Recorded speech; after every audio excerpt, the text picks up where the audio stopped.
when I go down there, my attorney at that time tells me like, hey, Herbs, they just bumped it up to murder. You're facing murder now. And I was like, what the? It still don't hit me, right? Because I still remember this. One of the homies came and hugged me, the one I was in the loop with. He came and he hugged me. He's like, damn, fool, like you're facing life now. And I was like, nah, like this can't be it. You know what I'm saying? Like you're in that disbelief because you're like, nah, like become very callous. You know what I'm saying? Where it's like, because seeing that was like shocking, right? I remember when I went back to like my cell, like my cellie was laughing about it. You know what I'm saying? And you're like, fuck, this is not a joke, fool. Yeah, you know what I'm saying? To me, I was like, damn, like that fool literally died. You know what I'm saying? When they carrying him out on the gurney, like he's his arms out, like he's not even like trying to like move, like he's just out. And it's like, and I got to do a lifetime with it. You know what I'm saying? So it's a strong impact, right? And then in reception. On today's episode, we have Herbert. He started using drugs at 13 years old. Needless to say, he started getting in trouble early on. A careless mistake led him to getting life in prison. He did 15 years inside, survived GP the entire way. Stick around for this one, you won't be disappointed. Don't forget to subscribe. We're getting closer to 100K subscribers. We're not wearing that old. We're wearing the new Paisley Bandit sweatpants.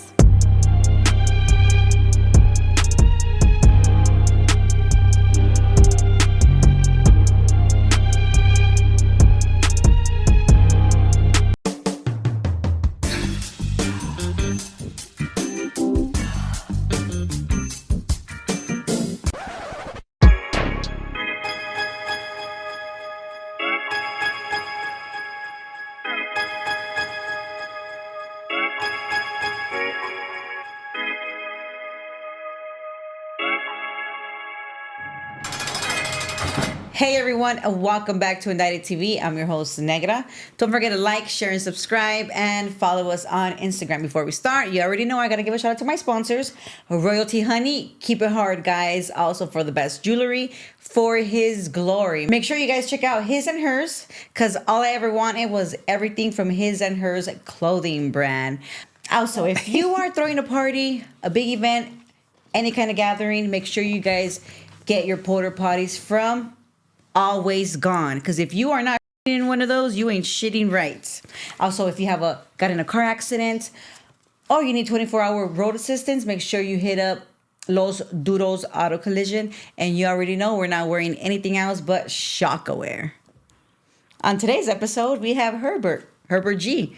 Welcome to Indicted TV. Thank you. You ready? I'm excited. Yes. You feeling definitely. Okay? Yes. All right. So tell us where you're from, where you grew up, your mom, dad. How was the inside of your house growing up? So I'm from Santana. I'm from Santana, Orange County. I grew up very well, compared to other people. And as far as like my experience, like just on the streets, like prison, like my household was like pretty decent. You know what I'm saying? Single mother household. I have one sister, and my mom was like very old. She had me when she was 40. So oh wow, I'm one of those like older babies. You know what I'm saying? Like so my sister's almost 20 years older than me. So the dynamic's like very parental. It's not like so like sibling. She's more kind of like always taking care of me, like telling me what to do. And even though I'm older, she still treats me like I'm probably 5.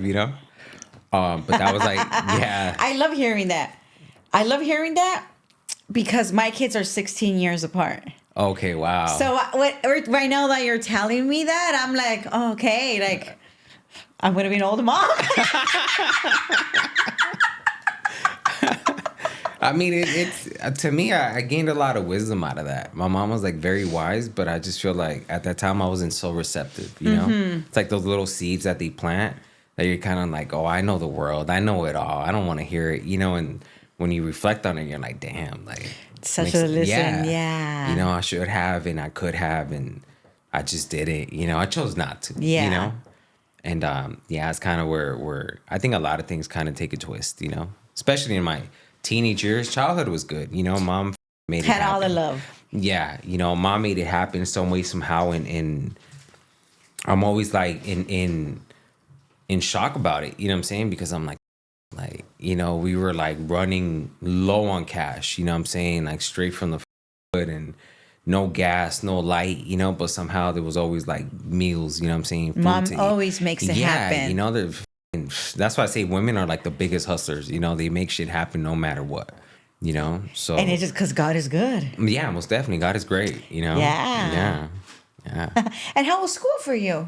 So school was fun. I mean, when I was like elementary, it was cool. Started playing soccer. That's like one of my strongest like sports that I could play. And then I played baseball too, but not like too much, But elementary was cool. It was fun. Once I stepped into junior high, that's where a lot of shit kind of like started twisting and turning, because my name's Herbert, so I would get teased, bullied, like Herbert the perv. Oh no! Yeah, yeah. Mean. And then, I mean, kids. I mean, some kids are so mean. Yeah, they're mean. They're cruel. So eventually, at that time, like it just when you're developing, your identity and trying to be like fit in and things of that nature, like you just don't know how to process those like moments of rejection, right? Like those feelings of like, oh, I don't belong. Like this is not for me. And then you start like navigating to like different people, and then you constantly get like at least for me, right, in my personal experience, like people will smile at me, right? It was all cool. Behind my back, be like, oh yeah, name me like, oh perv, I was hanging out with perv or whatever, So it's like, oh, that's not nice. Yeah, but it's and it does stick to you. Oh yeah, and it's junior high, right? It's junior high, it's high school, and then a lot of fights came out of that. Yeah. A lot of fights and I mean, you were a sports boy, so you had strength yeah. probably you knew how to defend yourself. I'm sure. Oh yeah, well, I mean, you have to. You know what I'm saying? You learn to, and that's another thing too, right? Like when I was like in junior high, like my sister, she married to this one dude that was like in my eyes like the worst partner she could ever pick. You know what I'm saying? And that's where a lot of like the things that affected me in the long run, right? That took me to prison and all that, like when you do like your in a sense, like you look at the pivotal times in your life where things affected you one way or another, whether it's the way you feel about yourself, the way that you think, or what led you to condone and be okay with certain behaviors. It all started there, and that's that impact that like a lot of us don't tend to or want to see, you know what I'm saying? Unless you're like sitting in a cell that you're like, I'm done for life, or you're in intense like therapy, where you're like doing the work with somebody that's leading you on how to identify that. Yeah, I understand exactly what you're saying. Just like an example, a young boy watching his dad grew up as a gang member. Yeah. It's what you're looking at. It's what you're seeing, and it's not that's what they want, but it's like that's what we're putting out there. Yeah, exactly. It's that learned behavior. So basically, that's what you're saying. Yeah, right? That's basically what happened. Like for me, like I would separate myself, like. And I'm man enough to admit it now. You know what I'm saying? When I was younger, I was kind of like, oh, he's a piece of shit, whatever. But like now, like I understand that the way that he treated my sister, the way that he like talked to her, the way he treated us, the style of fighting that he would have, like I would get into a lot of fights with him, trying to like, in a sense, like defend my sister. And the cold part about it was that she would always choose him. And then I learned that, where it's like when you're younger, they're like, oh, no te metas en pedos de parejas, like don't get into like, so it was like very, to me, I was like, I'm trying to defend her, I'm trying to do all this, and then like baby brother's trying to save his sister. I'm only like 11 or 12, and he's like 30 something, you know what I'm saying? Yeah. So and then in the long run, it's like I'm over here like doing this for you and still choosing him. Like it makes you feel some type of way. For sure, especially being such a young boy. Yeah. You know, when you're younger, you don't know how to process those emotions. So you gravitate towards outlets that are just negative. Yeah. So that's where a lot of things took a twist, and I try to like really keep it to myself. Because I grew up with that like problemas de la casa se quedan en la casa. Like you don't air out this like dirty laundry anywhere or to whoever. Not yet. You know what I'm saying? Yeah. I mean, now it's like, okay, cool. Me, I'm like, I'm at the market. If I'm feeling some way, you ask me how I'm doing, I'm going to tell you. Let it out. The cashier. Lady. Let it out. Let it air. You know me. Yeah. Okay. No sex. Just leave. For real. When was the first time you got in trouble that you could remember? It doesn't necessarily mean arresting, but like when was the first time? I mean, the first time I got in trouble. Or the first time if you got arrested as a child. So yeah, I know, right? Like the first time I got like in trouble was a domestic call that came to the house because my brother and I were fighting. Back to your brother-in-law. Yeah. I was like probably like 13, and the neighbors called the cops. But it's already kind of laced up. You know what I'm saying? The homies had been like, hey, don't say shit. Like, just, let it happen. Like, cool. And the But you were a gang member? No, no. Okay, but yeah, I mean, like, I kicked it. You know what I'm saying? Like, But you were an actual I'm gang like member. what they call like a resident. You know? Okay. So, yeah, just the homies would always like, be like, oh, this is what it is. Like, even with females too, right? Like, they'll lace you up, like, don't do this because then you get this, and this is the way that it could impact you, right? Like, Yeah. you're too young to like mess up, right? So you pay heed to certain things, and when everything came about that day, like, my brother-in-law was the first one to say like he hit me, right? So I'm like, what the. Like I'm keeping it solid, and you're over here like, so that I think for me that was the catalyst where I lost a lot of respect for him. More than already where I was, because to him his style was like, we're fighting, da da da, and then like, and then he'll give me like the little pep talks of like, oh, I like it how you're like being courageous, you're a little young man, yada yada. I know you want to be the man of the house, but I'm the man of the house, and I'm like, fool, like, this is my family, you know what I'm saying? Like, you came into our home and disrupted shit. Okay, so basically, he moved in with you and your mom and your sister. Yeah. He moved into your home. Yeah. Yeah, and that was the thing. That's why I had to grow up like very fast and quick, and I mean, I don't regret it as far as like the way I went about things, because I learned a lot from it. It taught me like leadership skills and how to communicate in a way that's more effective rather than like through violence or like just pushing my like your limits, like in an aggressive way. Yeah, and at that time, like I didn't have those tools, and what I seen with him addressing things is how I projected it, and back to like how all this started. Like, I treated women a certain way, but because I wouldn't touch them, I was like, I'm better than him. But I was still womanizing. I was still abusing them, like mentally, emotionally, spiritually. Like, I was just fucked up, That's sometimes I feel like that's even worse, bro. You could get over a damn bruise. No, yeah. I mean, it just to me, like, I didn't see the I'm impact not kidding, of it, but it's like none of it is good in both ways, because women are the same way. Yeah, there's something that are toxic. Yeah, ay, qué horror. No, serious. Hey, you're on. Let me take a sip for this. Yeah, getting my emotions ramped up right now. I hope she ain't watching. Next week, guys, stay posted. For real. So basically, that was like the first time you kind of got in trouble. Yeah. That the law was involved. And it kept happening. Like, that was like the thing that affected me the most. You know what I'm saying? Because it gave me like the sense of reputation in the condominiums we used to live at of like the trouble child.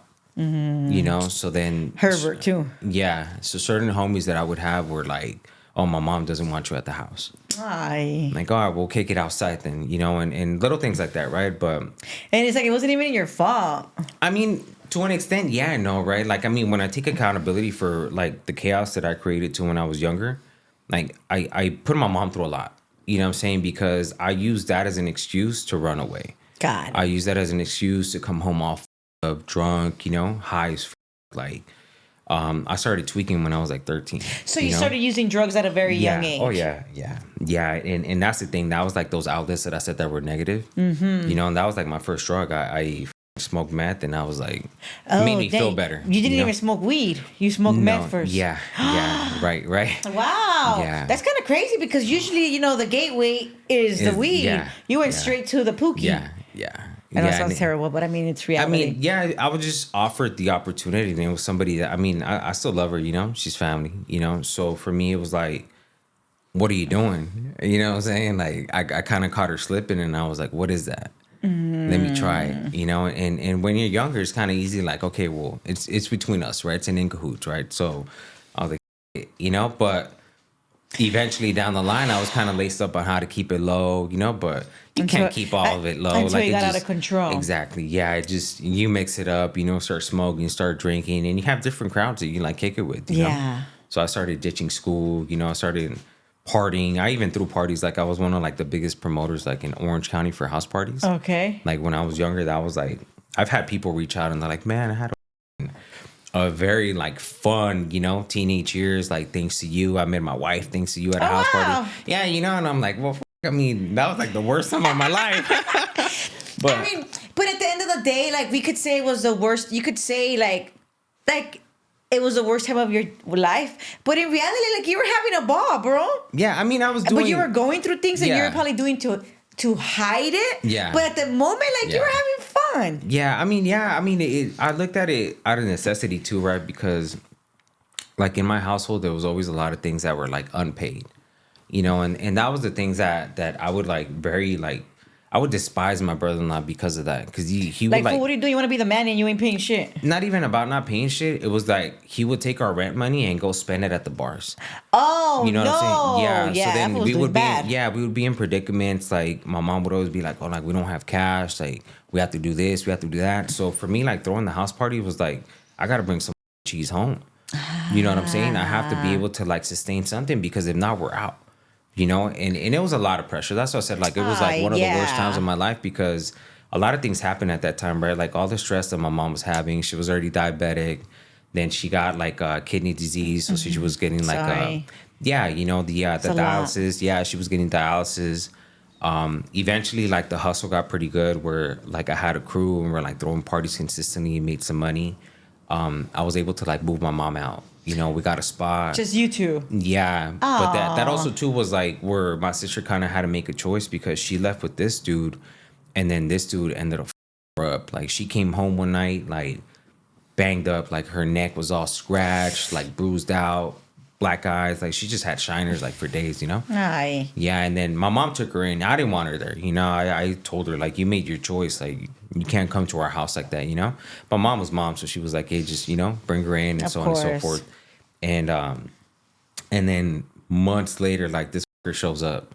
You know, he shows up, and my mom, you know, tells me, like, I'm pretty sure you know this phrase when they're like, oh, aquí están mis ojos, right? And I was like, oh, hell no. Like, I know exactly what you mean. yeah. So I gave him an ultimatum, you know, like, hey, this is our house. You got to go. If not, things are going to happen. You know, I was a little more grown. I was like 17.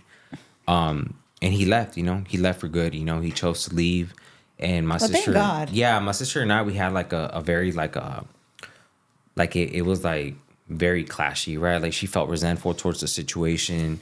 She loved him, you know. She put up with so much, like she loved him, and I understand. Like, okay, she did love him, and she wasn't like really.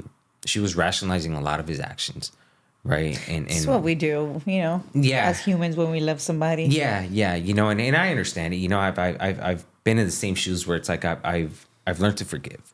You know what I'm saying? But there's a boundary to how much to forgive, you know? Yeah. You learn where it's healthy and where it becomes unhealthy, you know? But shortly after, like, my brother-in-law, he left, like, my mom was diagnosed with cancer, terminal cancer at that, you know? Yeah. So that's why I said, like, it was, like, one of, like, the worstest times of my life, because I'm trying to, like, make ends meet, and then I have to show this face, you know, where I'm Yeah. constantly like, hey, I'm the party guy. You got to come see me, shake hands, nos, drink, you know, smoke a little bit, and then I got to go back home and face reality, you Yeah. know? So it was like, I was wearing too many hats at that time. And you're so young as well. Yeah. And you never got arrested in your So I did, teenage yeah. years? Yeah, so I did. Yeah. To where like yeah. they took you in? Yeah. Tell yeah. us about your first time So- actually so- getting arrested and going in. It was through truancy court.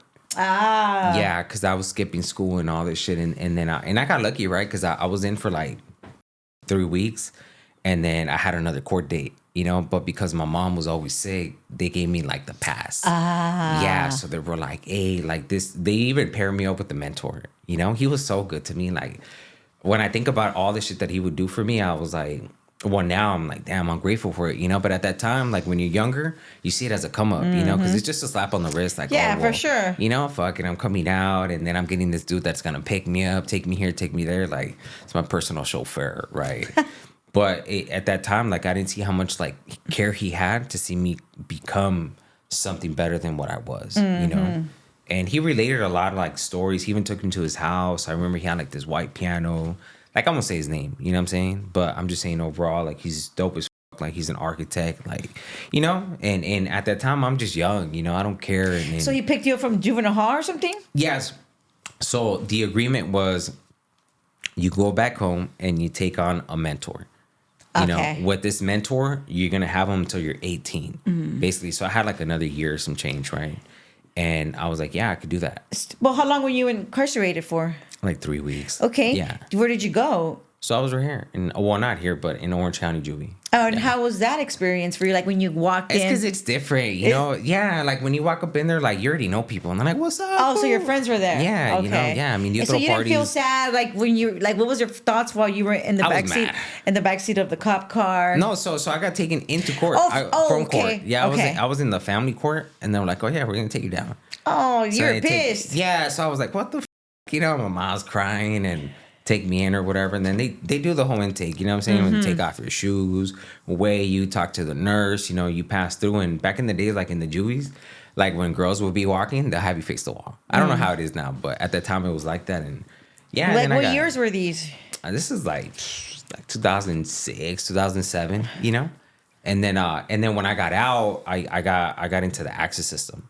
So then I was going like a continuation. Okay. Yeah. So then that's where a lot of shit kind of like got like very like iffy, you know what I'm saying? Because you're going with all mostly gang members or people who drink, smoke, use, and to me it was a come up because I was like, Because I throw parties. I was gonna Like, say that. you can come and kick it, you know what I'm saying? You just got to pay at the door, like cool, you know? So, but yeah, when I was younger, that was kind of like what happened, you know? Hey, where did you fight? Where would you have these parties at?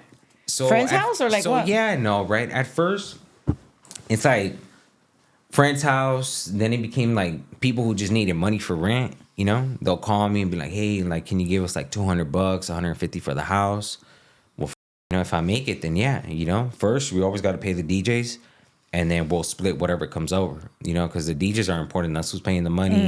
I mean, playing the music and making the money. You know, based off of like their reputation.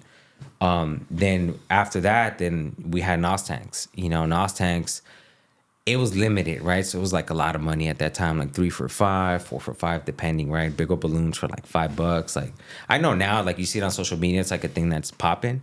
But we've been had that like way before. Well, I had it even way before in you. the 90s, right? In the 90s. Yeah. You know, so it has little cycles. You know, Yeah, that's the it way I does. see it. But it's just so different now. I feel I like don't know. the I feel people are like- like driving and doing it like so Yeah, fucking yeah, dangerous. yeah, like, yeah. It's so dangerous. Like I Yeah. don't think anybody would drive with it before. Yeah. Like No, it's not cool. No, not, Like, fool, most you pass definitely not. out. Yeah. And I, to me, this is how broken I was, right? I was experimenting with everything, you Yeah. know. And one of the memories that I have that I'm like, how fucked up I was. You know, the air dusters. I've done that too. So I inhaled like so much of the air dusters that I passed out, right? And the only way they woke me up was with the lighter burning my neck. You're I kidding. swear to God. I was like, and they're like, oh, he's alive. Like, And you're like laughing. Ah! yeah, because you're stupid as fuck. You know what I'm it's saying? terrible. Yeah, and I had a whole group around me, like, they're like, you good? And I was like, where's the duster? And then I just went right back to it. Yeah, like the computer cleaner duster, Yeah, even like the yeah. air fresheners. The Yeah. Oh, yeah. You would yeah. just put like I shouldn't even. Yeah. I'm not even gonna say it for these people. Put a cloth over it. Don't Just say say it. it. Don't say it. I mean, so it these is people what it don't is, get you these know? freaking ideas. There's a lot of kids, but I'm just saying, like maybe they don't know. I don't want Yeah. to put it out there and freaking another one's over here Yeah. at home. Yeah. You know what I mean? Like, $7.99, $125. yeah, not cool. I know that. That was me. No, that was me, right? Yeah. And I'm only gonna bring this up because we're talking about it. I watched. Remember Intervention? That show. Hell yeah. I mean, I'm not really a TV guy, but I've seen it. Yeah. It's like, but this was like it's old one. Years. Yeah. And there was this girl that she was hooked to the computer On the air cleaner. duster? Yeah. The computer cleaner. It was bad. Like this girl was lost. Yeah. Like that's like she was lost. Like that's all she breathed, slept, everything like 24/7. Yeah. And like she just lost. Like her body was a mess. Like it was like she was on freaking crack or something. Like Yeah. that's how bad it was. But that's how bad it could get if somebody allows it, you know? I God. think anything just gets like that, you know? There's been like, I think for me, like now when I'm a little bit more older, mature, and sober, like after prison, like coming back home, like I seen a lot of homelessness, you know? And there were people who I partied with that I've recognized when I was in high school. People that used to live, you know, in the same apartments as me. People that were in jail with me when I was like fighting different cases. Even homies from juvenile hall too. You know, there was one that I seen in Anaheim at this liquor store. Like I went in there and I came out and I just seen him right there like slumped over, you know? And at first I didn't recognize him, you know, because I was like, oh, like what's up with this fool, you know? I was like, you know? And then as I get in my car, like he kind of like gets up because my car lights kind of woke him up, you know? So he kind of gets up and he had a star right here, you know? And then, because we would make fun of him, right? We'd be like, hey, we're going to call you Estrellita, right? Like, and he wouldn't like it, right? Because, big old star, right? And then he was like, oh, fool, this and that, right? So I come out, and then I was like, hey, like, what's your name? You know? He's like, who wants to know? And then I was like, it's me, fool, it's Herbs, you know, because that's what they call me, you know? Herbs. Yeah. So I was like, it's me, Herbs. And he was like, what the So he gave me a hug. I gave him a hug too, you know? He was all kind of like musty and smelly, but I just told him, like, fool, like, there's a better life, you know what I'm saying? He's like, how'd you get out? And I was like, We're going to get into that, guys. That's a mission. Yeah, and a we're half, going to get you know? into that. Yeah. But it just recognizing certain people that haven't left those habits and how bad, like, they progressed into it. Yeah. That everything else just doesn't matter except for getting high. Yeah. You know? Yeah. And it's bad, you know? And I see that a lot too in the city. Like, and it hurts me because that's hometown, you know? Yeah. Like, you know how you said about examples with the youth? Mm-hmm. Like, I feel like that's also to an example to the youth that's implied, where it's like, if my life doesn't work out, then I could be like that. Yeah. You know?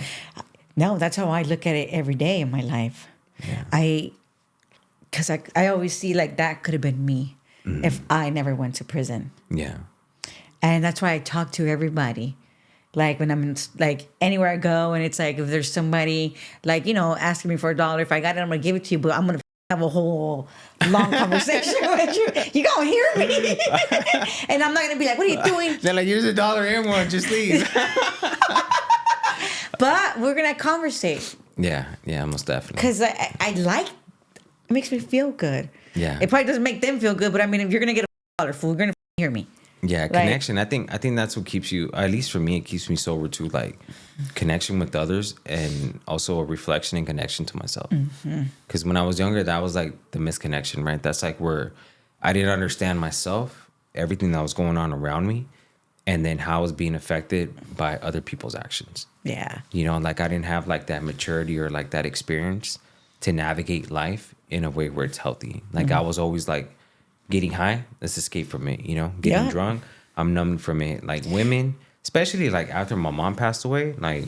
How old were you when she passed? I was 18. I just turned 18. Okay, so you're like you went through all that with your brother-in-law. You got her, you moved her out, and you had a place, and you were throwing these parties to make sure you know you paid the rent and she was okay. But you were also struggling yourself. Yeah. And then you turn 18. You're still a baby, and your mom passes. Yeah.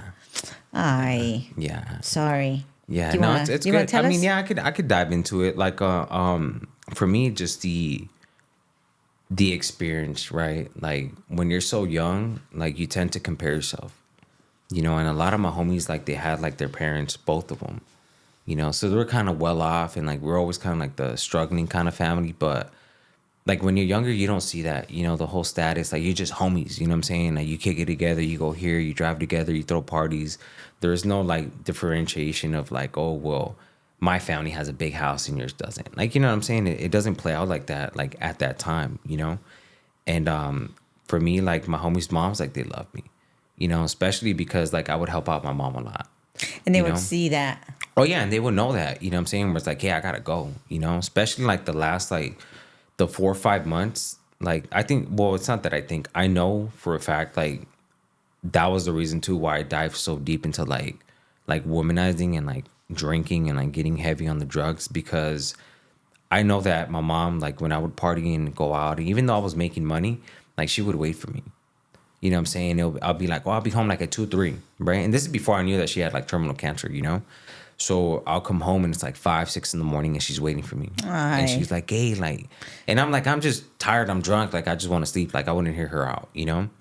And then eventually, like, I found out like she had terminal cancer. And for me, that was like a hard experience because my mom was like very happy, always like, you know, talkative too. Like, she'll have like long conversations with some ladies. And I'm like, dude, like I'm here helping you out with the walker and walking because she was older, you know? But you want to have like these 2-hour conversations, and there was no phones back then, you know? Yeah. So I had to just kind of listen to them and look at the roses and pick one out, like it just distract myself, right? But she was very happy, you know. And then after she found out that she had like terminal cancer, like my mom, like she was unrecognizable, you know. She turned like very like bitter, you know, very dark. Like there was times like because I became her nurse, like the last 4 months. Like I was her nurse, and when she would sleep, I would sleep. You know, when I would eat, she would eat. Like we would cook, you know what I'm saying? But most of the time I was doing all the cooking. She'll just tell me how to cook. You know, put this, mix this and that, you know? Aw. Yeah, and there was times At like least you're able to spend those moments with her. oh yeah. I mean, those are like the moments that I cherish the most, you know? Yeah. But they're in a different You learned a lot probably in those moments, right? They're like in a different light now because at that time, like the way it affected me was like I never really shared this like anywhere, but there was times like my girlfriend knows, you know, but there was times like where I would bring like food to my mom and she was like just so broken that she would like throw it on the ground.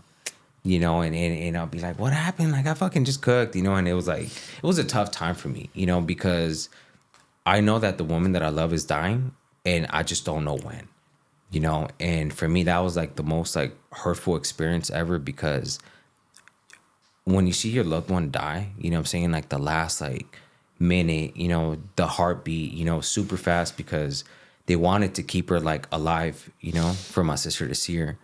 And then they're like, hey, it's time, you know, this is her day, this is right now, you know. And then just seeing everything drop, you know, 80, 60, 20, and then it just breaks you, you know what I'm saying? And it broke me and it took me to like this dark path and like I'm grateful for it because it made me stronger. But at that time it hurt. And it still does, you know. It's my mom, you know. I'm sorry. You know, we had that. I'm sorry that we even had to like open up those painful, you know, Yeah. memories and just the feeling. But we're here, you know, and that you're able to speak about it and you're not in there. Yeah. And you're able to go home and hug your girlfriend and you have a friend that's here with you. And I'm sure you have a relationship with your sister. You have a relationship with, Yeah, it's way better now for sure. I mean, there's probably nothing I could say to like make it better, you know? Yeah. But you had her, you know, and you learned from her and she probably taught your ass to cook, you know? Yeah, yeah. I mean, I get down, you know? I mean, there's a lot of things You like, know?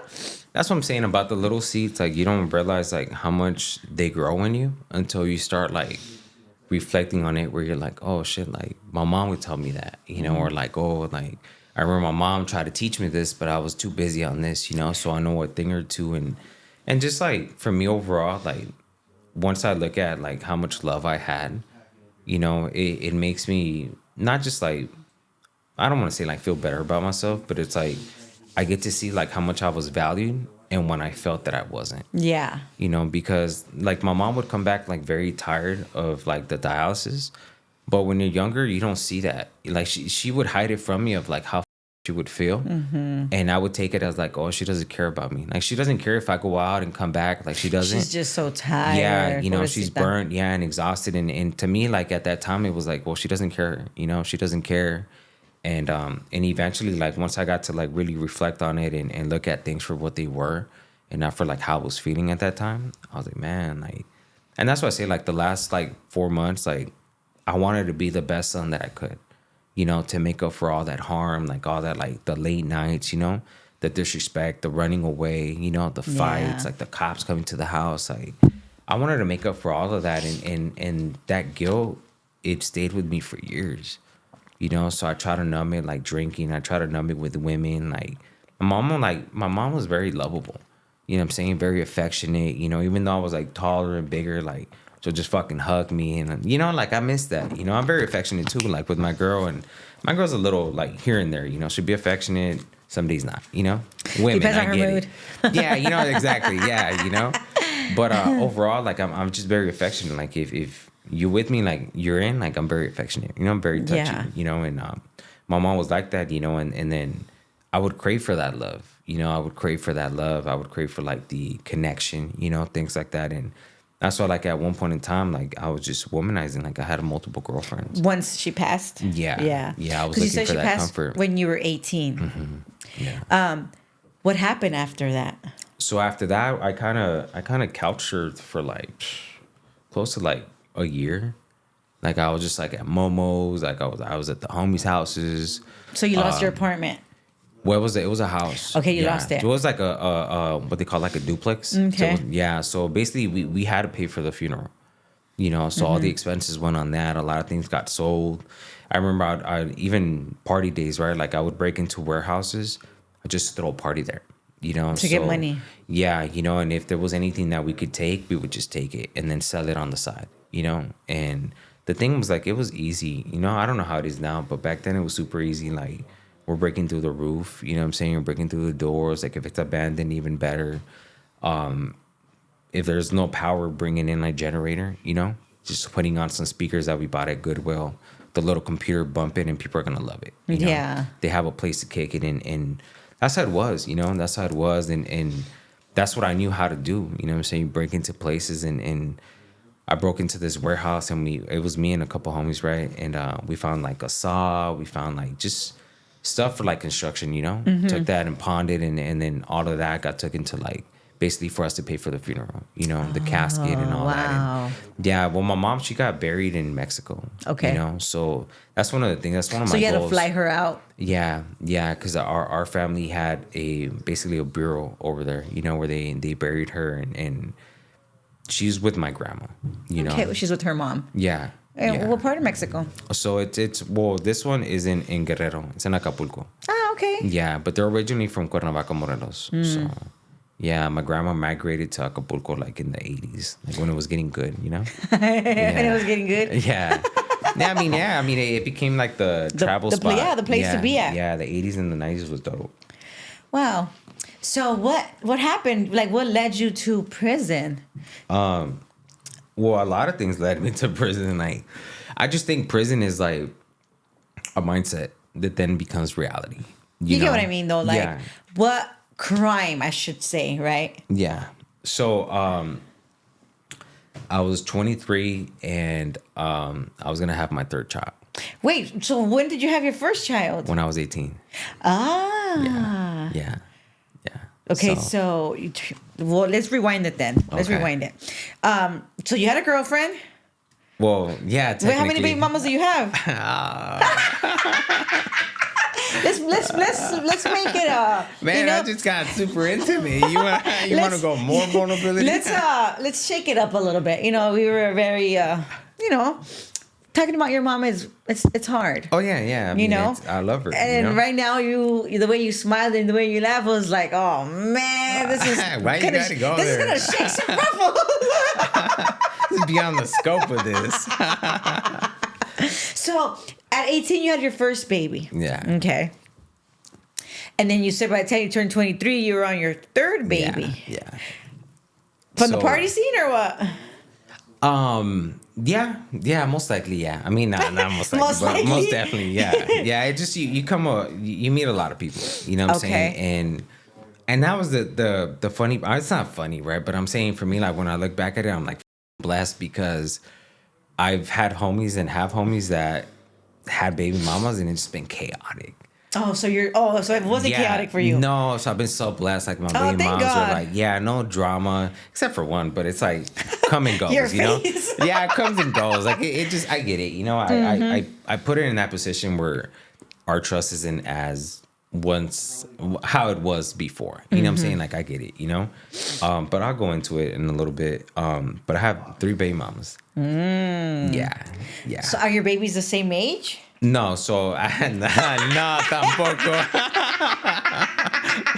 Yeah, I mean- one's a week apart. Hey, you never know. No, I know people. No, I know, me too. Yeah, me too. I'm like, bro. Yeah, no. And be that way though. Hey, Yeah. it happens. It's not like, oh my God, there's something wrong with it. Like, nah, man, if a man is single and he's dating different women, and it's just Yeah. what it is. Like, as long I'm as fucking walking STD. I mean, maybe he could be talking to 3 different girls, you know. And he's taking them all serious. I mean, it happens. You No, know, I know, You don't know I which know. one. You got feelings for all of them. No, I know, You I don't know know. which one you're gonna pick, bro. Yeah. And at the end of the day, they all had the baby, so it's like I can't let go of any of them anymore. Straight hood right there. That's funny. I mean, it's true, right? So, when you got arrested when you were 23, was this your first time going into the county jail? No, I've been in the county before. Like, You want to tell me about your first time in the county jail? So my first time in the county. How it was? What'd you go in for? So I went in for like it was stupid. Like so, my homies are partying or whatever, and they call me, hey, do you want to come over? You know, we got some girls. Okay, cool, I'll come up. So I pull up or whatever, yada yada. I end up hooking up with one of them, right? And I was like, hey, like, let's take off. Right? I was gonna say, was that the baby mama? No. This one wasn't. No, thank God she wasn't. No. So I take off or whatever. And through that process, the girl grabs something from her car, right? So because we were taking off together, me and her were leaving, right? So she grabbed something from one of her friend's cars and she gave the key to my homeboy. So my homie ends up going into the car and taking everything. Oh no. Yeah. And then he basically gave the key and was like, hey, so and so gave me this key for you, right? So these girls get all drunk or whatever. I take off. I don't know what happened. Right? Yeah, you were gone already with the girl. Yeah, I was gone, you know. So the next day I get this phone call and this girl's like coming at me like, oh, like why would you do us like that? Yada yada. And I was like, what are you talking about? You know, and she's like, oh, our purses are missing, yada yada. My grandma gave me that purse, like, you know, and she died and so on and so forth. And I was like, damn, well, my mom died too, you know what I'm saying? So like I felt it, you know, where I was like, I get it, you know, it has more emotional value than what it's worth, yeah. you know? So I was like, well, let me see if I could do something for you, right? So the first thing I do is I call my homie and I was like, hey, fool, like what happened? He's like, oh, don't trip, I got some J's for you, you know? Because he came up on the cards and was running them with some other girl. And I was like, all right, fool, like, give me the J's and let me get the purse, you know? He's like, yeah, we'll meet up, right? So she calls me and I was just gonna give it to her, like, oh, here, I got it for you, like, it's cool, right? But she's like, oh, I got $400 for you. Because I was like, well, like, do you want the purse? You know what I'm saying? Like, what do you want to do? And she's like, I got $400 for you just for doing me the favor. And I was like, that's too good to be true, you know? Damn, she set you up. Yeah, so I was like, hey, like, send me a picture. And she does, you know, at the time, like, you know, the little Metro phones, the little square ones where you have a screen. She sends it to me, and I'm like, oh, what the fuck? Like, cool, fuck it, quick, come up, you know, whatever. So I get there, right? And she's like, oh, I'm at this Taco Bell. And there's a couple of people that seen me get arrested, right? Gunpoint and everything. So I pull up, and it's at the Taco Bell, and she tells me I'm in a gold car, right? Which is like right in front of the Taco Bell. And I'm like, there's nobody in that fucking gold car, you know? So I was like, nah, like, let's dip. So as I'm dipping to the car, we get in the car and we get out, you know, we get out that parking lot. And as soon as we hit the street, like, we just get bombarded, like 7 units, you know, and it's gang unit and all this shit, right? Gunpoint, to the point where they like dragged me out of like the actual, like the passenger side, you know, from the window. Yeah, because I was like, hey, like, stop, you know what I'm saying? They're like, fuck no, get out, right? So long story short, they ended up charging me with extortion, right? Because I had like asked her for money for something that belonged to her, right? Under those grounds or whatever. But wow. Yeah, it was super extreme. Yeah, and I was like, what the like, but it was 4 of us in the car. You know, later down the line, I found out the homie that was driving, straight snitch, was like this and this and that. No. Yeah, you know, you get the paperwork or whatever. Like, I didn't hold nothing against him. I just told him like, all right, cool. Like, it is what it is. Yeah, you know, yeah, don't kick it, fool. You know, so and then because I was afraid of my homie's older brother, I took the whole rap, right? Where I was like, I don't want to beef it with this. Like, I'm taking the whole rap, you know, because he was a juvenile. You know what I'm saying? So I was like, and you were already 18. Yeah. So I was like, it was all me. You know what I'm saying? Like, the little homie had nothing to do with it. Like, it was all me. So long story short, they release him. You know, I stay in, right? So when I went back, the lawyer I had was a public defender. I shot it, you know, because he got me what was called like a possession of stolen property, right? Because the transaction never happened. You know, so we found a loophole, and I was like, damn, like, so what is it, you know? Did you end up being in jail though? Yeah, I couldn't bail out for like 40 days. Okay, well, tell me how it was. Yeah. Like, you're walking in. Okay, yeah. How did it look? What did you feel? Your thoughts? So I already had been in the house. So I was like, it's gonna be the same, right? So I get there, and you know, you go through the whole loop. You know, everybody's kind of like sleeping on the ground. You know, you're there for hours. I was there probably for like almost 24 hours. Because I slept a couple times, you know, slept a couple times. But before I even got to the loop, they took me to SAPD. So SAPD, they take a picture, you know, they put you in these little cells. You get to use the phone. So I'm over here calling everybody. Hey, bail me out. Nothing.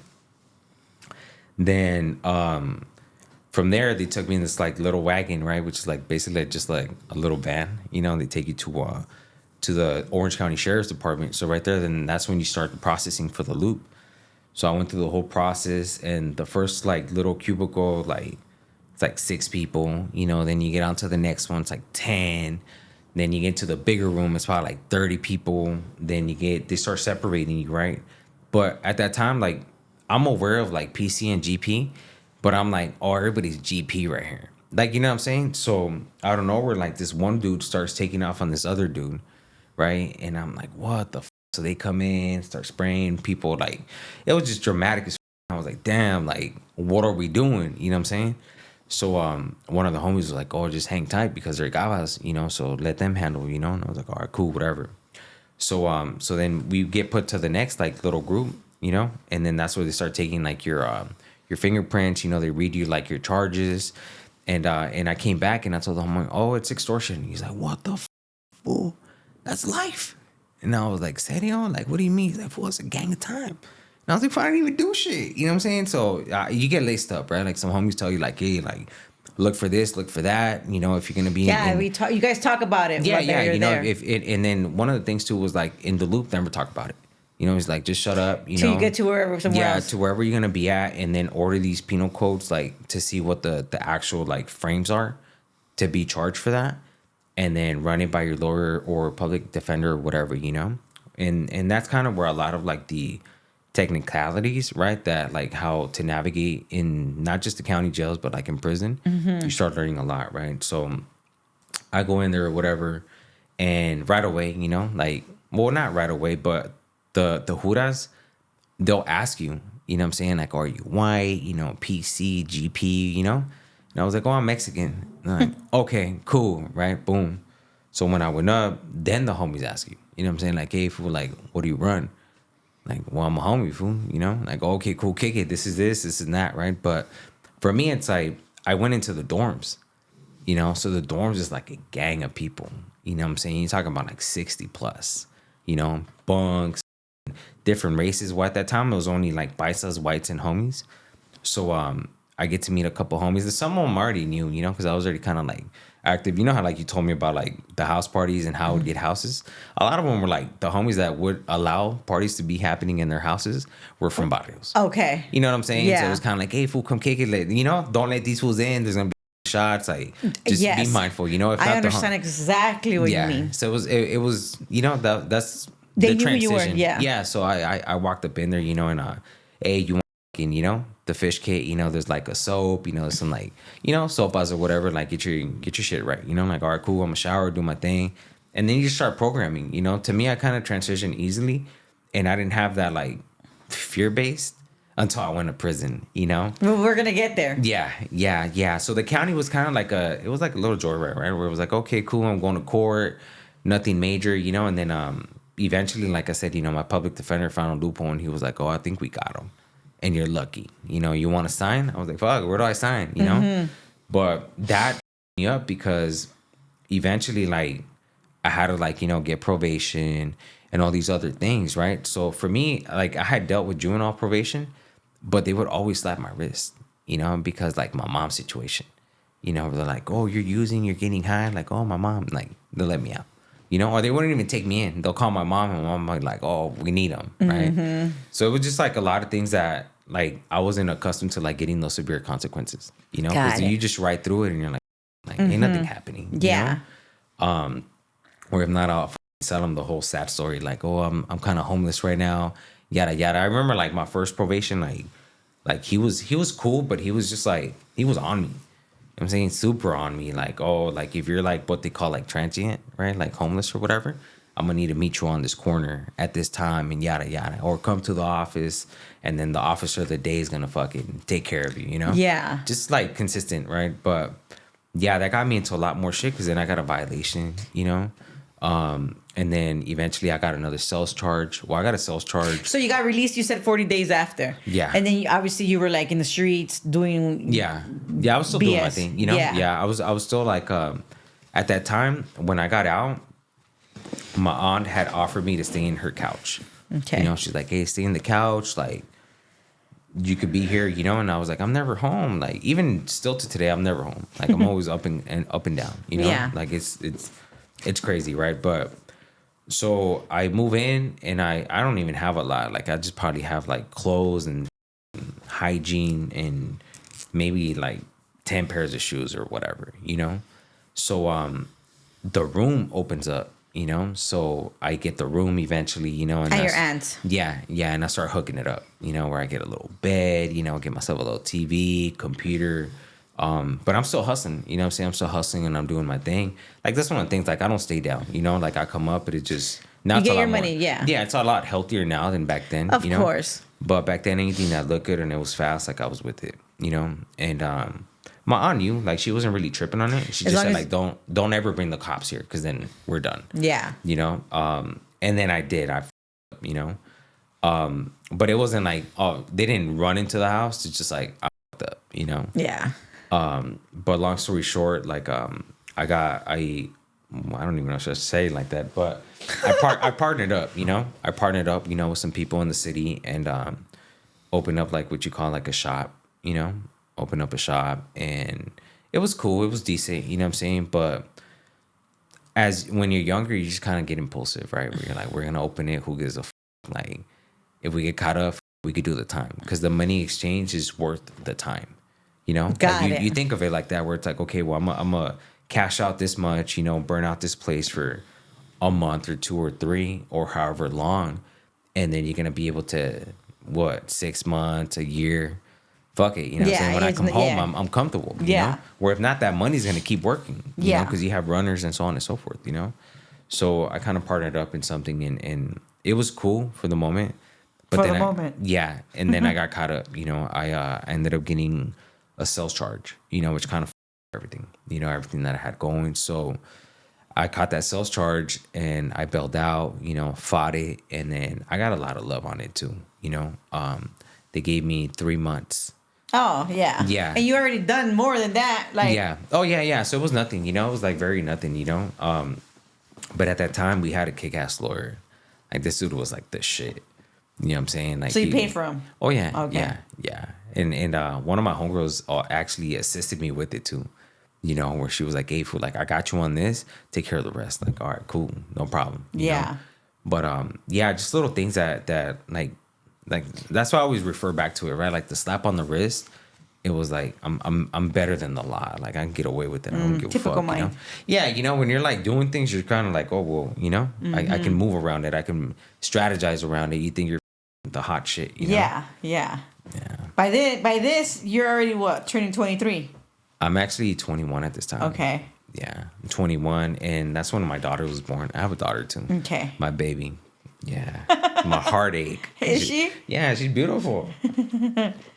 I trip out on it. Like, I was like, damn, my genes are good. Ah, calmado. That's No, right, but- though. No, that's right. You yeah, know? she's beautiful, and it's crazy because it's like, damn, like, even my tia told me too, right? And she was like, oh, te las van a cobrar con ella, you know? Uh-huh. And I'm like, no, like don't even say it like that because she gives me anxiety just because of how pretty she is, like how she carries herself, like she's like outspoken and she's a little aggressive with me sometimes where she's like, oh, like yo mando, right?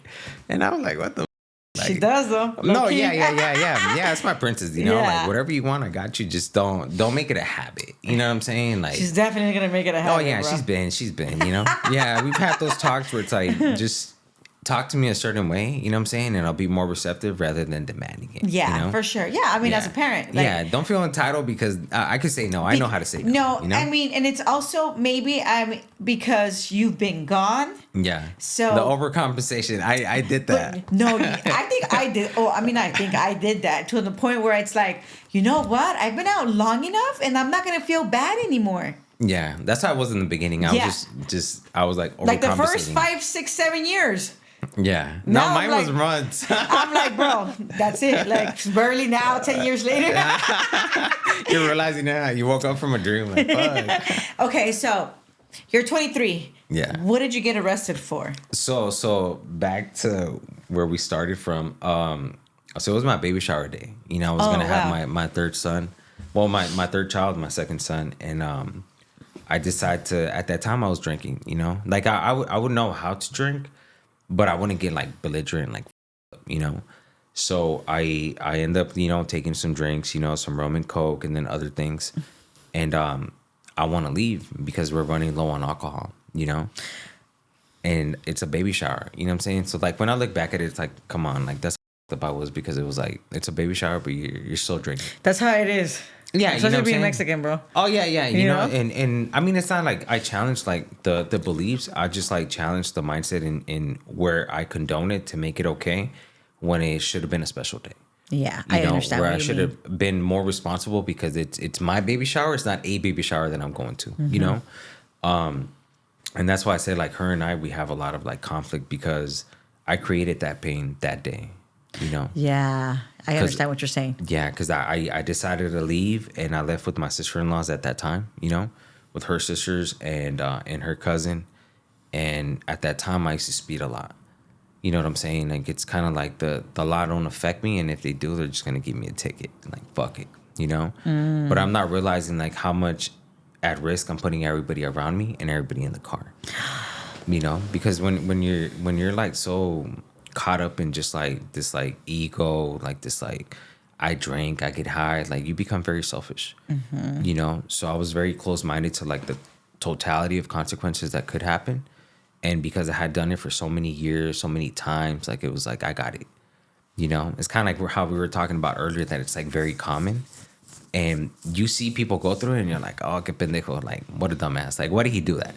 Right, but then when it happens to you, and when it happens to you, you're like, oh shit, like in a blink of an eye, like yes. And that night, I decided to like to speed. I decided to speed. I was going down like the main street in Santa Ana, which is called Bristol, and I was going down Bristol. I was like swerving, cutting cars, switching lanes. Like I wasn't like super up, like when it comes down to like my alcohol level, I was at 0.10, which is like 0.1, it was like a little bit above the alcohol limit, but just because I had a prior DUI, it's still considered like my second DUI, which is why it qualified me for the murder, Got it. Yeah, so I crashed that night. I ran a red light and I killed an 18-year-old. Oh no. Yeah, I killed an 18-year-old, but I didn't know that he died until I got to the station.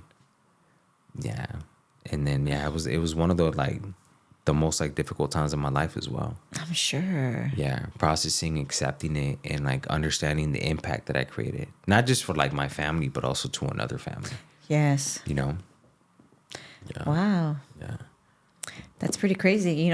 We only hear about like hit and runs or like like like your situation happening kind of like in movies. I know another like two more other people that's happened to, but I don't actually know them, but it happens all the time, and we think we could just drink and drive. Yeah, that we got it. I have a DUI too, so I say that, yeah, it's very common. Like I don't drink and drive anymore at all. No, like I don't recommend it at all. No, I know people that still do it, and I'm like what you've are you seen me, like when are you gonna get it? You know what I'm saying? Like, now I'm not saying like you get it, like I'm saying like when are you gonna get it? Like when is it gonna click that anything can happen? Anything and then you're on your phone these days. There's a lot of people too. I mean, sometimes I drive and I'm on my phone because I'll be like, changing music or replying to a text, but I try not to. Yeah, it's I do the voice thing. My girlfriend taught me that. Yeah, when I'm on myself or have my son, like I really don't be on my phone like that. Like I just, they make fun of me because I'm always like, oh, the two hands. I just use my CarPlay. It's much easier. But wow, so what happens? They took you into the station. Yeah, so they take me to the station, and I was pretty much like familiar with the station because every time I get arrested, they take me to SAPD, and then they take me to the sheriff. So they just transfer me, And I went in there, and the cop is asking me all kinds of questions, and I was like, well, I don't know. Like, I ran the light. Like, for me, it was orange. You know what I'm saying? And he was like, no, well, this is what happened. This is what happened. But I knew deep down, like, I had ran the light. I was speeding. I was accustomed to running lights, And I was just trying to, like, get off of it. You know what I'm saying? Like, I'm lying. I'm doing the whole get down. And, like, oh, we're going to take your blood test. And I was like, fuck, no, I refuse, So, like, oh, we'll do the breathalyzer. And I was like, I did it over there, right? So he was like, you did it over there. It's not noted. So then the cop that was like actually arresting me, the one that did the whole DUI, how they do the equilibrium test, right? So the one that did it was a motorcycle bike. He was a cop on a motorcycle. So the one that brought me had like a unit. Like basically he has like a car. So I was like, oh, I can work around it. And that fool comes and he's like, oh, stop bullshitting, yada yada. Walk into this room, right? So I walk into the room and then that's where they break it down. He's like, you fucked up, like you kill somebody. Like, how do you want to play this out? I was like, what do you mean? How do I want to play it out? Like, you sure I killed somebody? Right? I thought it was like a scare tactic at first because I'm in disbelief, right? Yeah. And then I was like, nah. And they're like, oh, and you were drunk. And then I was like, wow, I'm not drunk. Yada, yada. So, I mean, that was part of their tactic to like get me to breathalyze. But I did, right? And I was like, okay, I'm going to breathalyze, right? My attorney told me it was higher at the time of the accident because after the accident, then it instead of peaking, it drops. Because you went through all kinds of shit. Yeah, it already had been some time. So I refused what's called like medical assistance at the time of the crash, the impact, because I just wanted to get it in, get it out, and then deal with it. It's like in my mind at that time, it was like money's gonna fix it. Like we're gonna cover some things, and it is what it is. Like I wasn't I mean, looking at it now, right? Like at that time, I was so hurt and so broken that the only person I cared about was myself. Of course. And that's like that survival mode that I had been in for years. Like it's a lot of things, but I'll get into it in depth. It just kind of like to set a standpoint of like where my mindset was at that time. And not that I was callous, I was just like in shock about it. Because I was like, how did I kill somebody with my car? Like, you can't, it's not true. You don't ever think that it's going to happen to you or like it actually happened. Yeah. And that's what I'm saying. Like, it's very common because you think it's not going to happen, and then when it happens, you're like, and then after that, there was no way out. I had violated my probation. I couldn't bail out. So you go into CJ1, which is like the, like what they call like the arraignment court.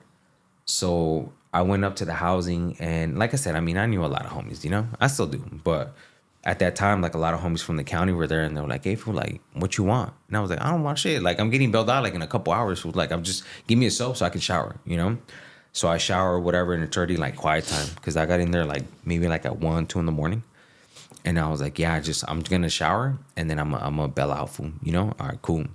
And it's like 6:30 in the morning, 7 in the morning. And so they turn on the phones, And I'm waiting for the phone and they're called for CJ1. They're like, oh, CJ1, da-da-da, da-da-da. Fuck, they call my name, So I go down there. When I go down there, my attorney at that time tells me like, hey, Herbs, they just bumped it up to murder. You're facing murder now.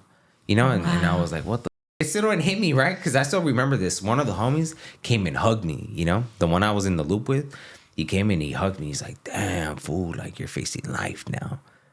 And I was like, nah, like this can't be it. You know what I'm saying? Like you're in that disbelief because you're like, nah, like over that? You know what I'm saying? Like not that I'm minimizing the fact, no, but it's just I completely understand what you mean. Yeah, you know, and I was like just in disbelief and I was like, fuck, like I don't think that's how it's gonna play out, So I'm talking to my lawyer and he's like, it's serious. Like you're looking at 29 years to life. Like Herbs, he's like, whatever you love, hold on to it. And I was like, what the f? All right, cool. Let's write it out, right? So I go back and this time I start blowing everybody up, But because it was like my first couple of days, they had to set up for like the phone calls, arrange with the whole, what is it called? Global tel and everything, right?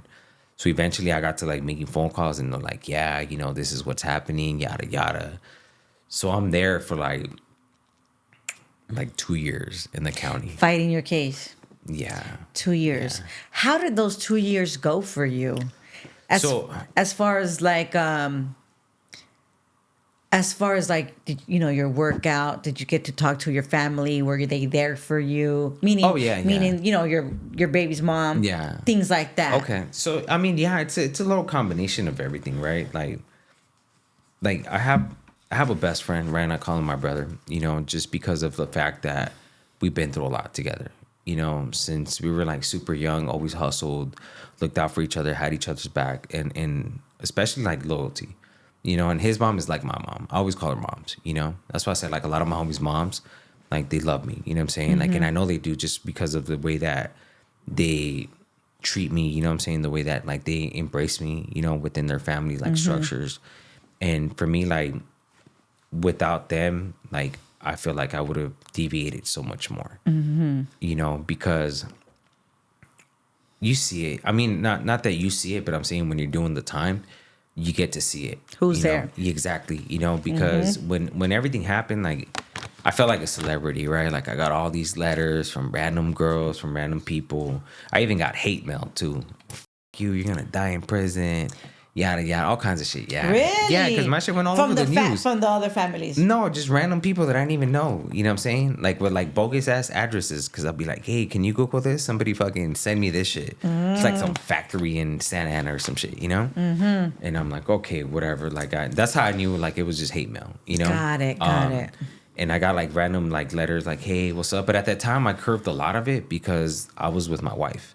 You know what I'm saying? And she was still pregnant. So I was like, one of the things that like my family had told me was like, you can't just be having child and children everywhere. You know what I'm saying? Like, no tengas regalos. Like, if you're gonna settle down, settle down. Después de los tres. Yeah, one of them. You gotta pick one, right? Yes. So I was like, I'm just giving you a hard time for yes. No, yeah, and I was like, I want to, I just didn't know how to. You know what I'm saying? Like, I think at that time, like that role was something that I desired to do. I just didn't have like the inner qualifications like as a man. Like I didn't think like as a family man. Like I was more like caught up on like the whole street shit, you know, like going places, women, like every weekend there was something I had to do Of something, course, you know? yeah. And that was like another thing that I had to process because when you're in the county jail, there is no weekends.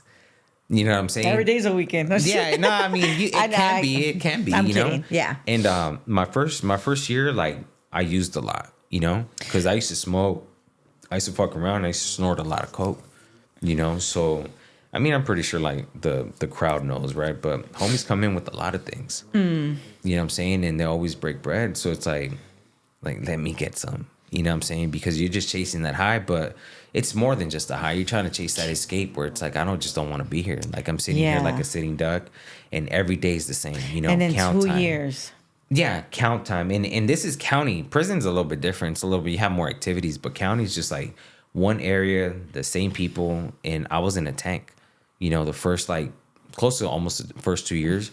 Like everybody comes in and then the next year or two, then they transfer them out to another, like the other jail, which is still Lacey. You know, I was at the main. So when they come in, like that's the hot spot. You know, we get it first impact. You know, fools come in, they're like, yeah, I got a pedazo, I got this, I got that, and for me, I was like, I'm gonna smoke weed. You got weed? No, what you got? Eventually, I got into the calditos. You know? Really? Yeah, you know, because you're like it's I'm already here, And you never used calditos. You never used heroin while you were I had out. smoked it before, you know. Okay. Yeah, I had smoked it before. That's what I said. Like when I was younger, I just tried everything. You know. Got it. You know. And eventually, I already knew what it felt like, so I was like, "Fuck, let me get it." You know. But when you're in there, it becomes a strong habit because everybody has it. So I look out for you today. You look out for me tomorrow. You know, and then that becomes like that usual go to. So now when I'm on the phone, I'm like, yeah, what's up, baby? Like, and my girl's noticing, right? And she's like, hey, like, why you sound like that? You know, and then I go down and visit all up. I'm all like red. It's just a lot, you know, that I was like putting her through that. Oh. Yeah. And she would tell me, you know, like, that's why I say like we have a very like conflicting relationship because I've admitted that she's been right. And then I've apologized. But I understand too, like the pain and harm that I put her through. Like she's hitting at her own time. You know, eventually, and I accept it, you know.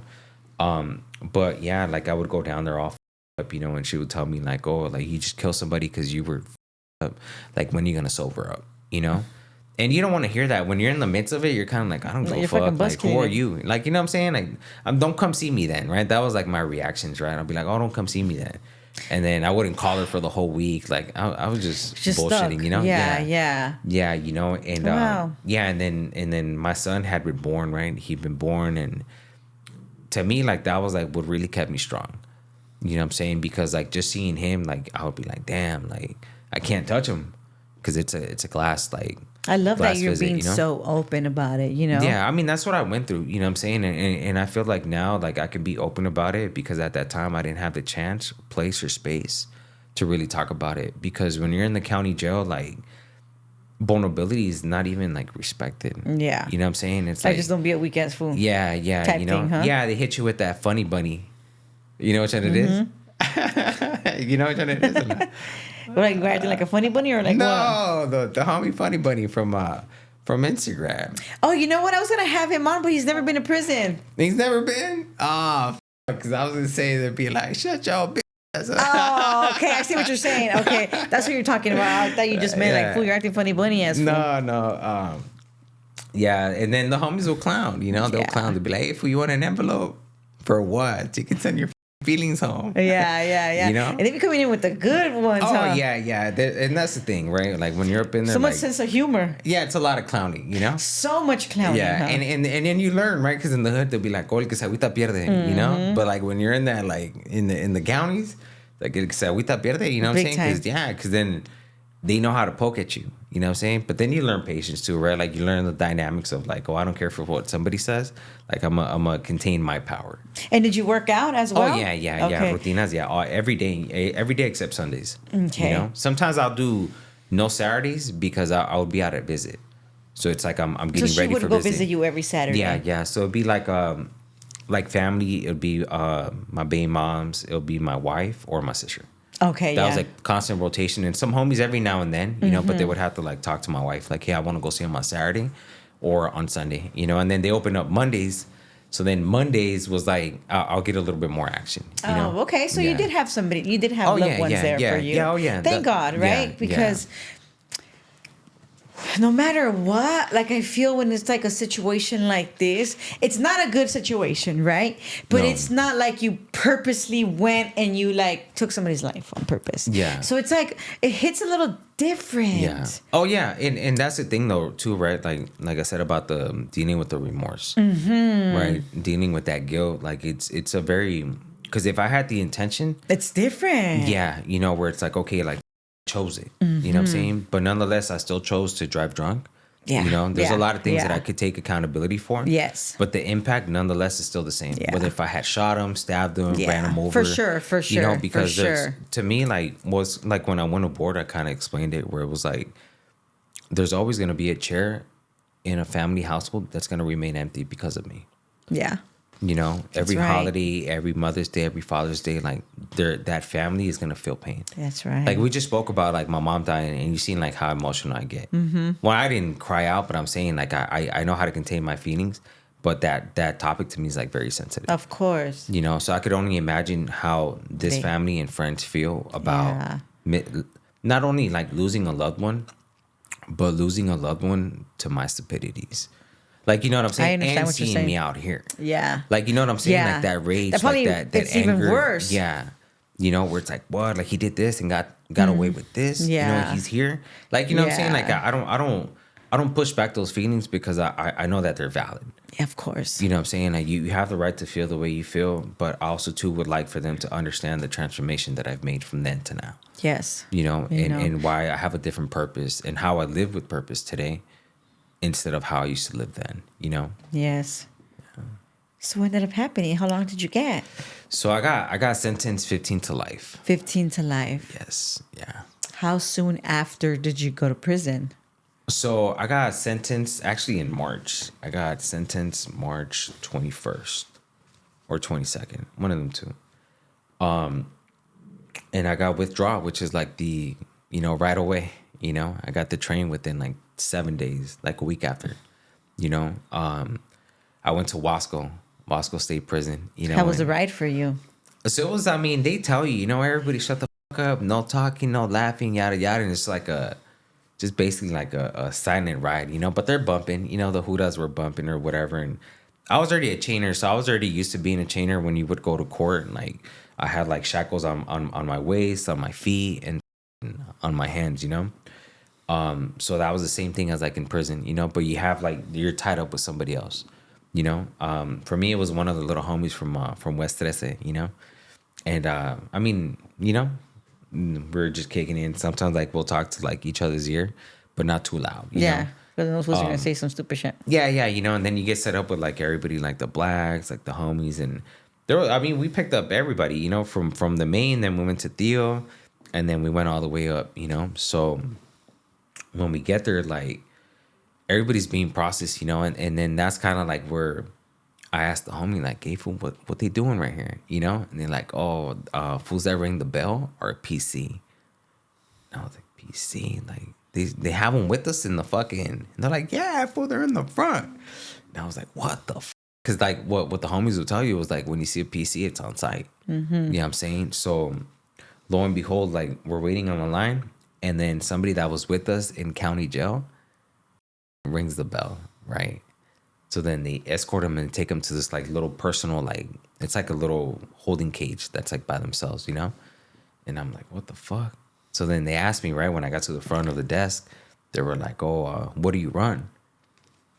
And I was like, oh, I'm a Southsider, you know? They're like, all right, cool, go to this cell, right? So I go in there, a couple homies, and they give you like your clothes because you're in oranges, and then they give you like the prison ones, you know? Because prison has like different oranges too, you know? And then I'm like, okay, cool, like whatever, you know? So I'm chilling. Everybody's getting different housing units, you know? And for me, I go to like D yard, right? D yard's like the higher level, like, you know? Because of your... Yeah, my charges. Yeah, basically everybody in that building was either murder or LWOPs, you know? There was some that were like from Big Isles or whatever, but they had just like, you know, done a removal or whatever and then put there for higher points, you know? But 92% of the whole building... They're lifers. Yeah, all lifers. Yeah, so I walk up in there, it was me and the homie, and I didn't know him at that time, you know, I didn't know him, but then later I found out he was like very like involved or whatever. So I kind of got there with him and like we chopped it up or whatever, but he didn't become my celly. You know, he went to A section and then I went to the B section, which is like the left side, you know, because it's split in half. Okay. You know, so I went to that side. I got my first celly in prison. He was from Maravilla, Paris Maravilla. Mm-hmm. And cool as fuck. That fool was chill. Wait, did you have long hair? Or did you grow your hair in there? Yeah, so I grew my hair in there because the haircuts were just shitty, like all chopped up, like nothing like... Okay. For me to go to visit, no, you know, like, no, you know? Uh-huh. It was either that or shave my head. So okay. I was like, and you never wanted to shave your head? I did a couple times, okay. But I was just like...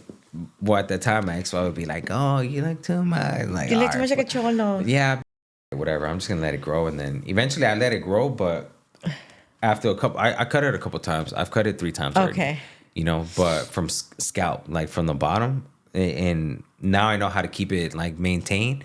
But in the beginning, it was just kind of like here, going higher. And, all right, take it all off, you know? Now I know where the limits are at, you know? But yeah, that was kind of it, you know? And I have long hair, and one of the homies that's from Santana, his celly was kind of running that building, you know? So he shot me like this care package, like a big ass care package. Like I'm talking about like almost $200, you know? So right away, my celly was like, what the fool? Like, yeah, like how did you get so much love, you know? And I was like, oh, well, that's my boy, you know what I'm saying? Like we know each other from the streets, my ex-girlfriend and his girlfriend or whatever, you know? We're like, they were best friends, you know? So me and him, we got to kick it, but we didn't like really get to kick it too much because he caught his charge. Case. Yeah, he caught his case, and his case was, it's to me, it's like, it's crazy, you know what I'm saying? Because the amount of cash for the exchange of like time was just, to me, it wasn't worth it, you know?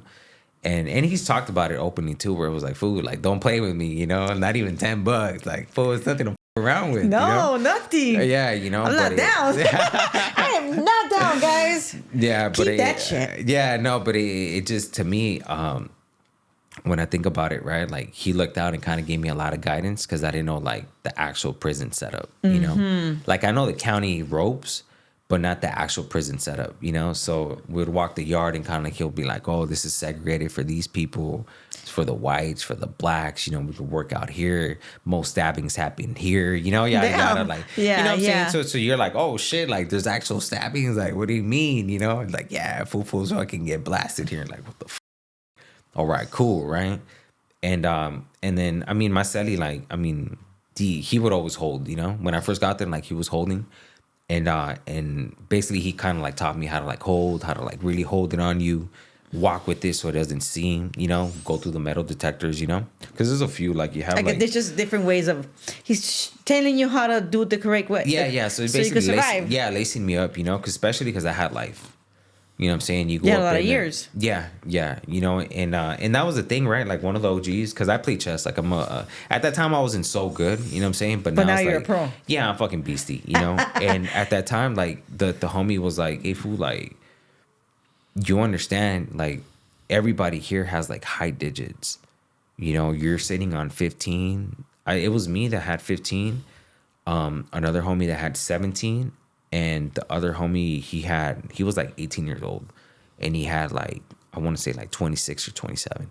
Everybody else was like 45, 60, 80, triple life sentences, Wow. LWOPs. Yeah, you know, a lot of homies were active, and even on the blacks too, you know, because that was a lifer building. Yeah, yeah, yeah. You know, so and then tension too, like there was always tension where it's like certain things, you know, certain transactions, and because it's reception. When I went through reception, there was no phones.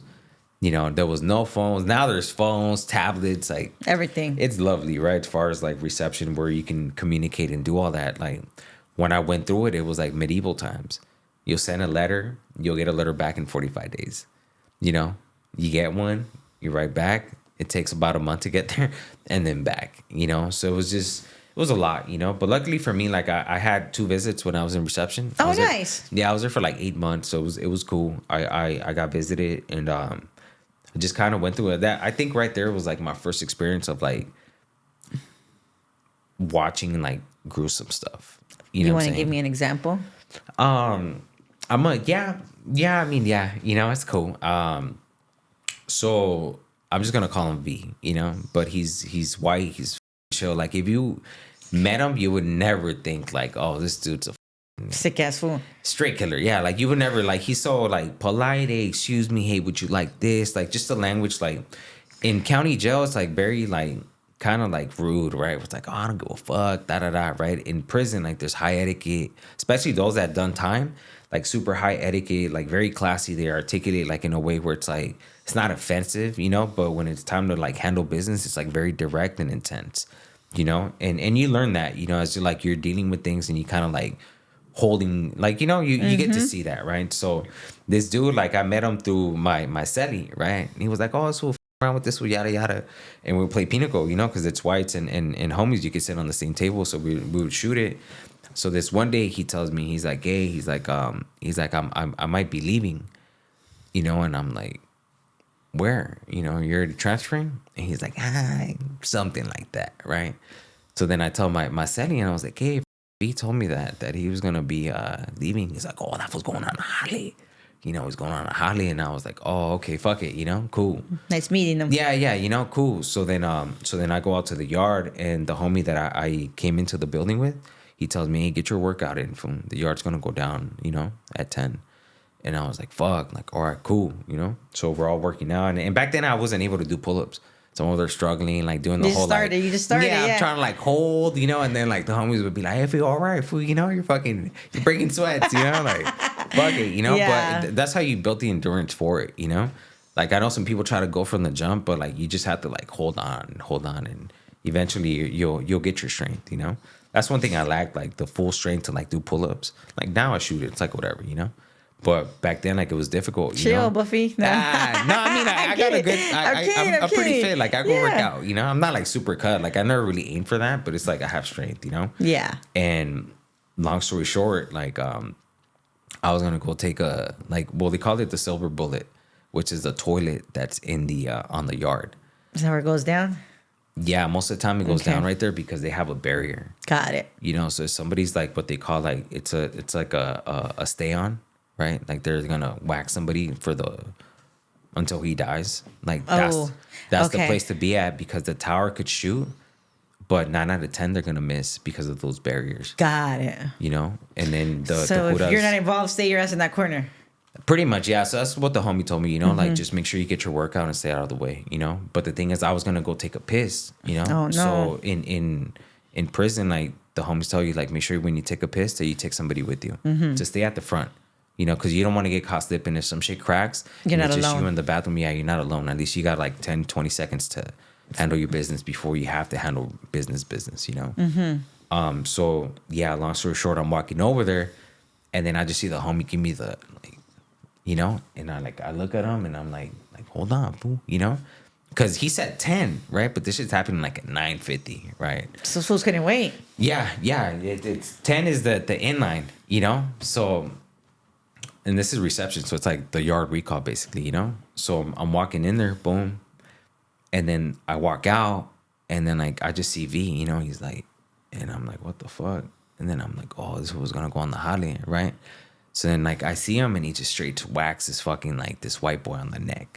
You know, and I just see like the shit squirt like, and they're like, yard down, yard. And in a reception, like you have to prone out. You know, on the regular yards, like the main line, like you just like you squat. You know what I'm saying? But in the reception, you have to prone out. You know, so I see the blood just squirting. You know, and then you just see these fools just hitting them to where they tackle them, and then you just can't see no more because they're like underneath the barriers. Like you can see like there's like a little like maybe like a foot that you could see. But you just hear it, you know, and that noise, like I've heard it so many times on the yard, like it's gruesome, you know what I'm saying? Just like somebody like getting whacked, the noises, and then like choking on their own blood, like it's crazy.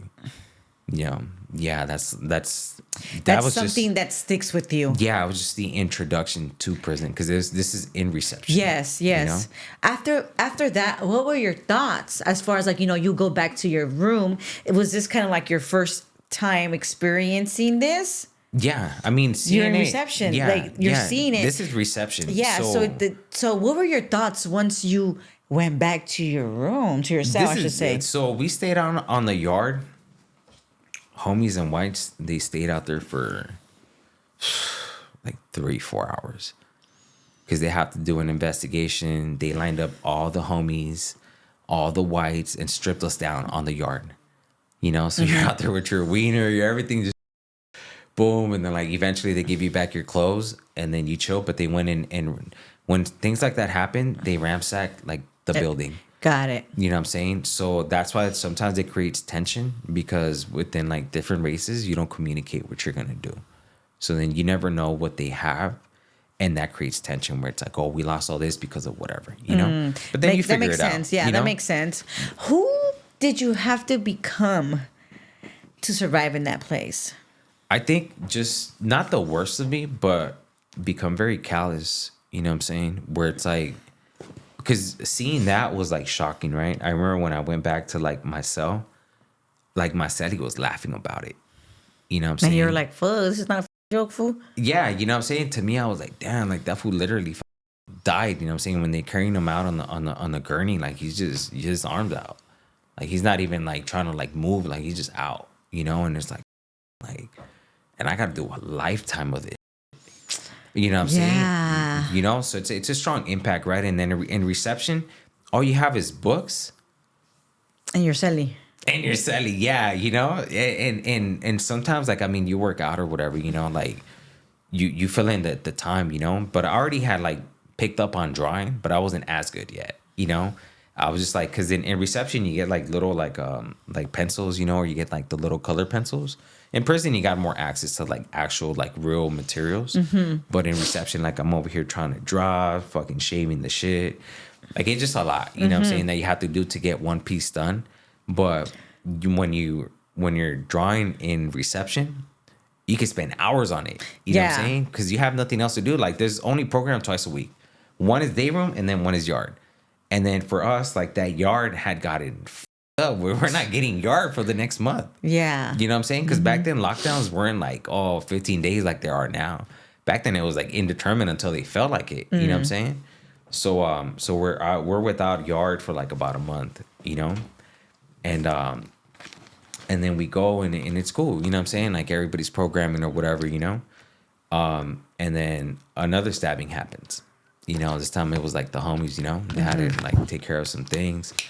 And we go on another lockdown, you know? But by then I'm already kind of accustomed to like, this is like what it is. Their moves, right? It's kind of like the OG would tell me, like, oh, it's like you learn their moves, you're gonna know how to predict them, right? Yeah. So it was like they come in, search everybody, whoever's in the area, whatever, and then you know the buildings they get searched, you know, certain cells get searched, certain people get taken away, and then they get replaced, right? Yeah, so it's like just how it goes. Yeah, yeah, so over and over. Yeah. So you learn that, right? And with a little bit more of guidance, then you kind of understand the more how to avoid it, right? Or what to look for, right? Yeah.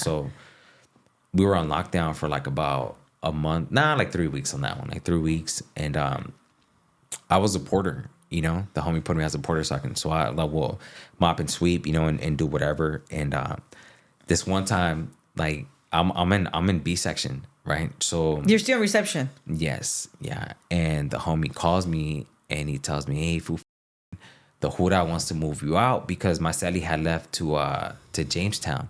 That's when it was good back then, He had left to Jamestown, and I was single cell. So I had in reception. I already had been with like probably like 10 cellies by that And time. 8 months. Yeah, because there's some fools that land for like 3 weeks, or some fools that move out to like another cell, and then it just you got when you're a lifer, it's a little bit different because you feel entitled. Like, hey, this is my cell. Like, you know what I'm saying? And Did then you some feel that fools- way? Yeah, especially, yeah. Like, because it's like, come on, fool. Like, I got the bottom bunk. Like, you want it because you got, what, 80 to life? Like, Yeah. Like, no, we're the same age, fool, you know? You can climb up there, Yeah, yeah. But it just, that's the mentality you get when you're in there, What part of you hardened? I think just my compassion towards others. That's a very good one. Yeah, just because of you have to discern of who to trust, especially, and I mean, I'll share it. You know what I'm saying? I'll share it, which is why kind of like I was very closed-minded for a long time, So, like I said, right, they wanted to move me cells, Okay. This goes with that. Yeah. Okay. Oh, yeah. Yeah. Okay. Yeah. So, somebody had landed there, right? That claimed to be somebody, right? And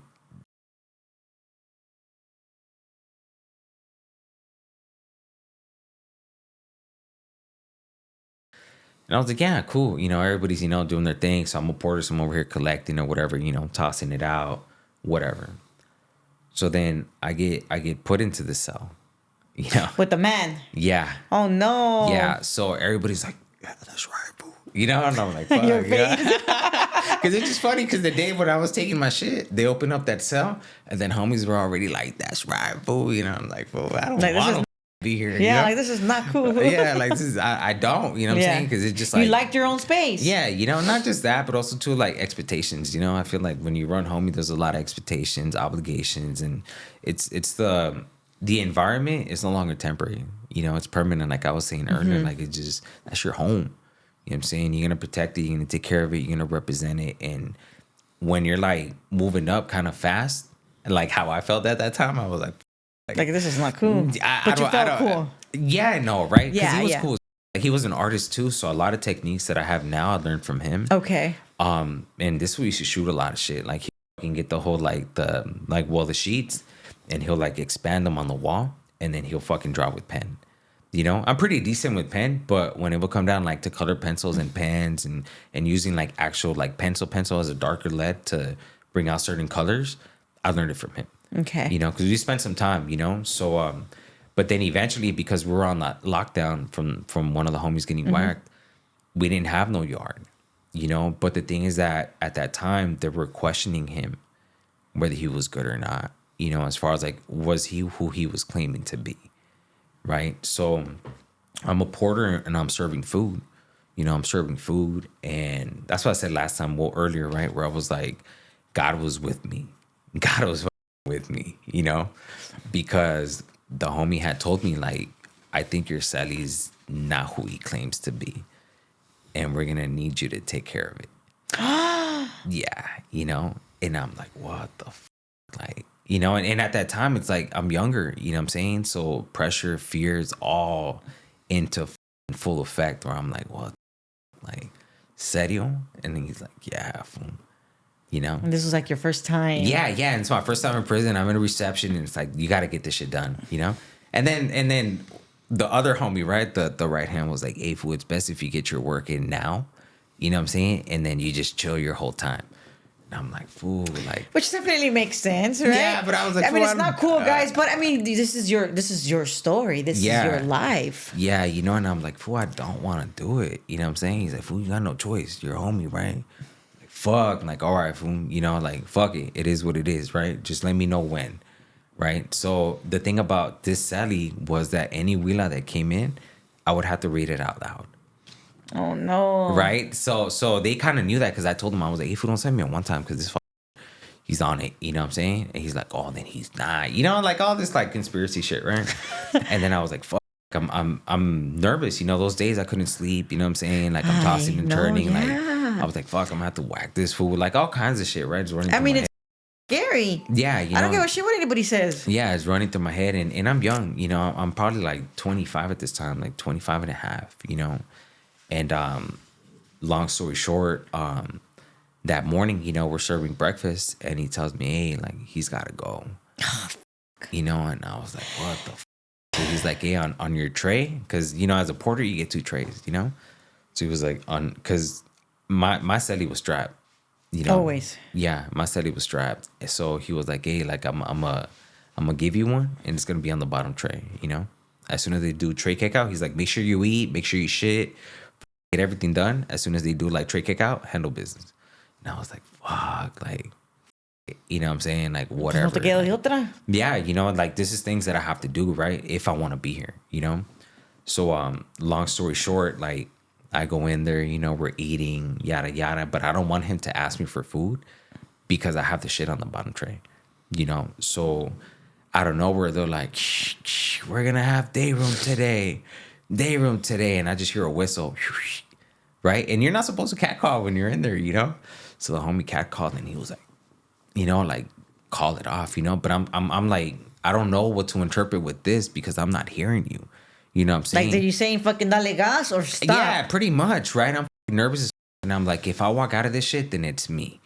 You know what I'm saying? And that's what I'm saying, like the pressures and the fears are real. You know what I'm saying? So as soon as like the door opens, like because you're supposed to kick out the trays, you know, but I was a porter, so I could just walk out, you know. So as I'm pulling out, like the homie sees me and he's like, get over here, fool, you know? And then like I go down there, he's like, oh, don't trip, fool, like I got you. And I was like, what do you mean? He's like, yeah, right now, like I got you, you know? And I was like, he's like, just help me clean, you know? And I was like, all right, cool. Like he was gonna help you. Yeah, basically, yeah. So then we're having day room or whatever. Oh no. Yeah, we're having day room, and they called me for a pill call, right? Because you know how I mentioned that I had caught like valley fever. So they called me for pill call, and then I'm like, fool, they're calling me for pill call, you know?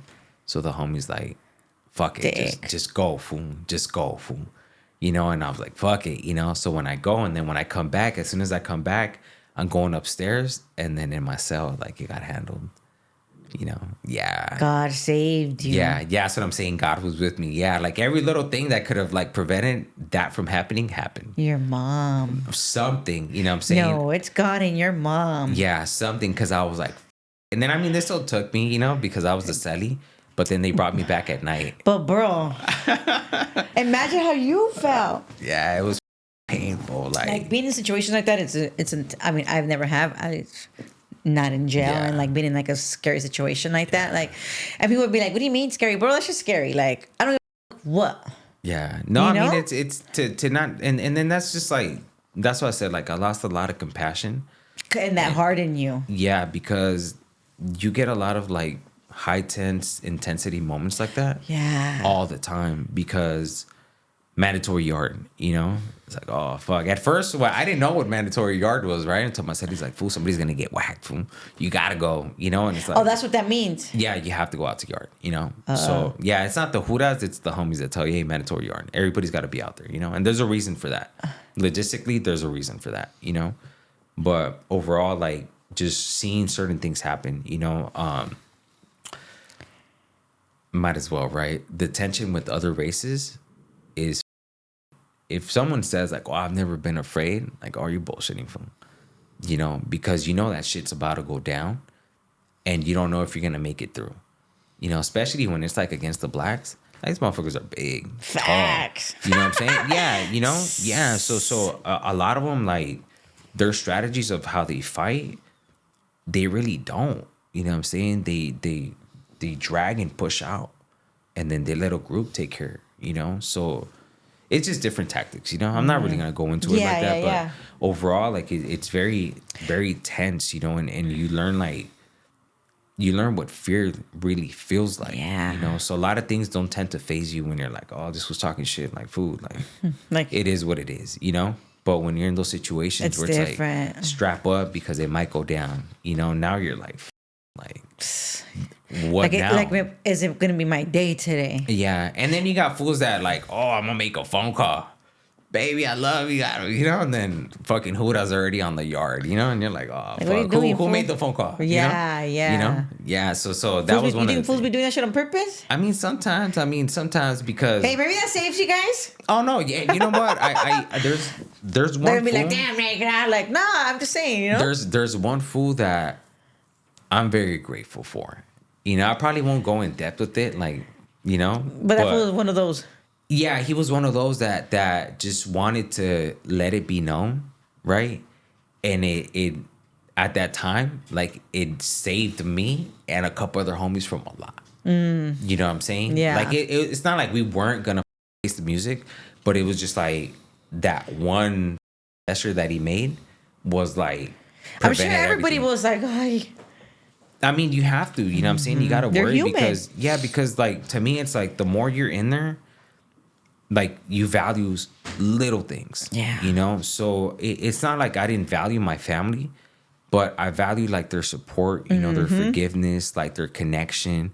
Like I said, you know, like my homie that's my best friend, I call him my brother, you know, I call him 3-4 times a week. You know, Yeah. we'll chop it up, he'll look out, do things for me, you know, things like that, like other people. yeah. Like, And I'm glad you're mentioning that because I was about to ask you, like, what did you have to let go of in there. in that process? So there's a lot, right? Like I feel like one of the things that you have to let go of is like that sense of ego.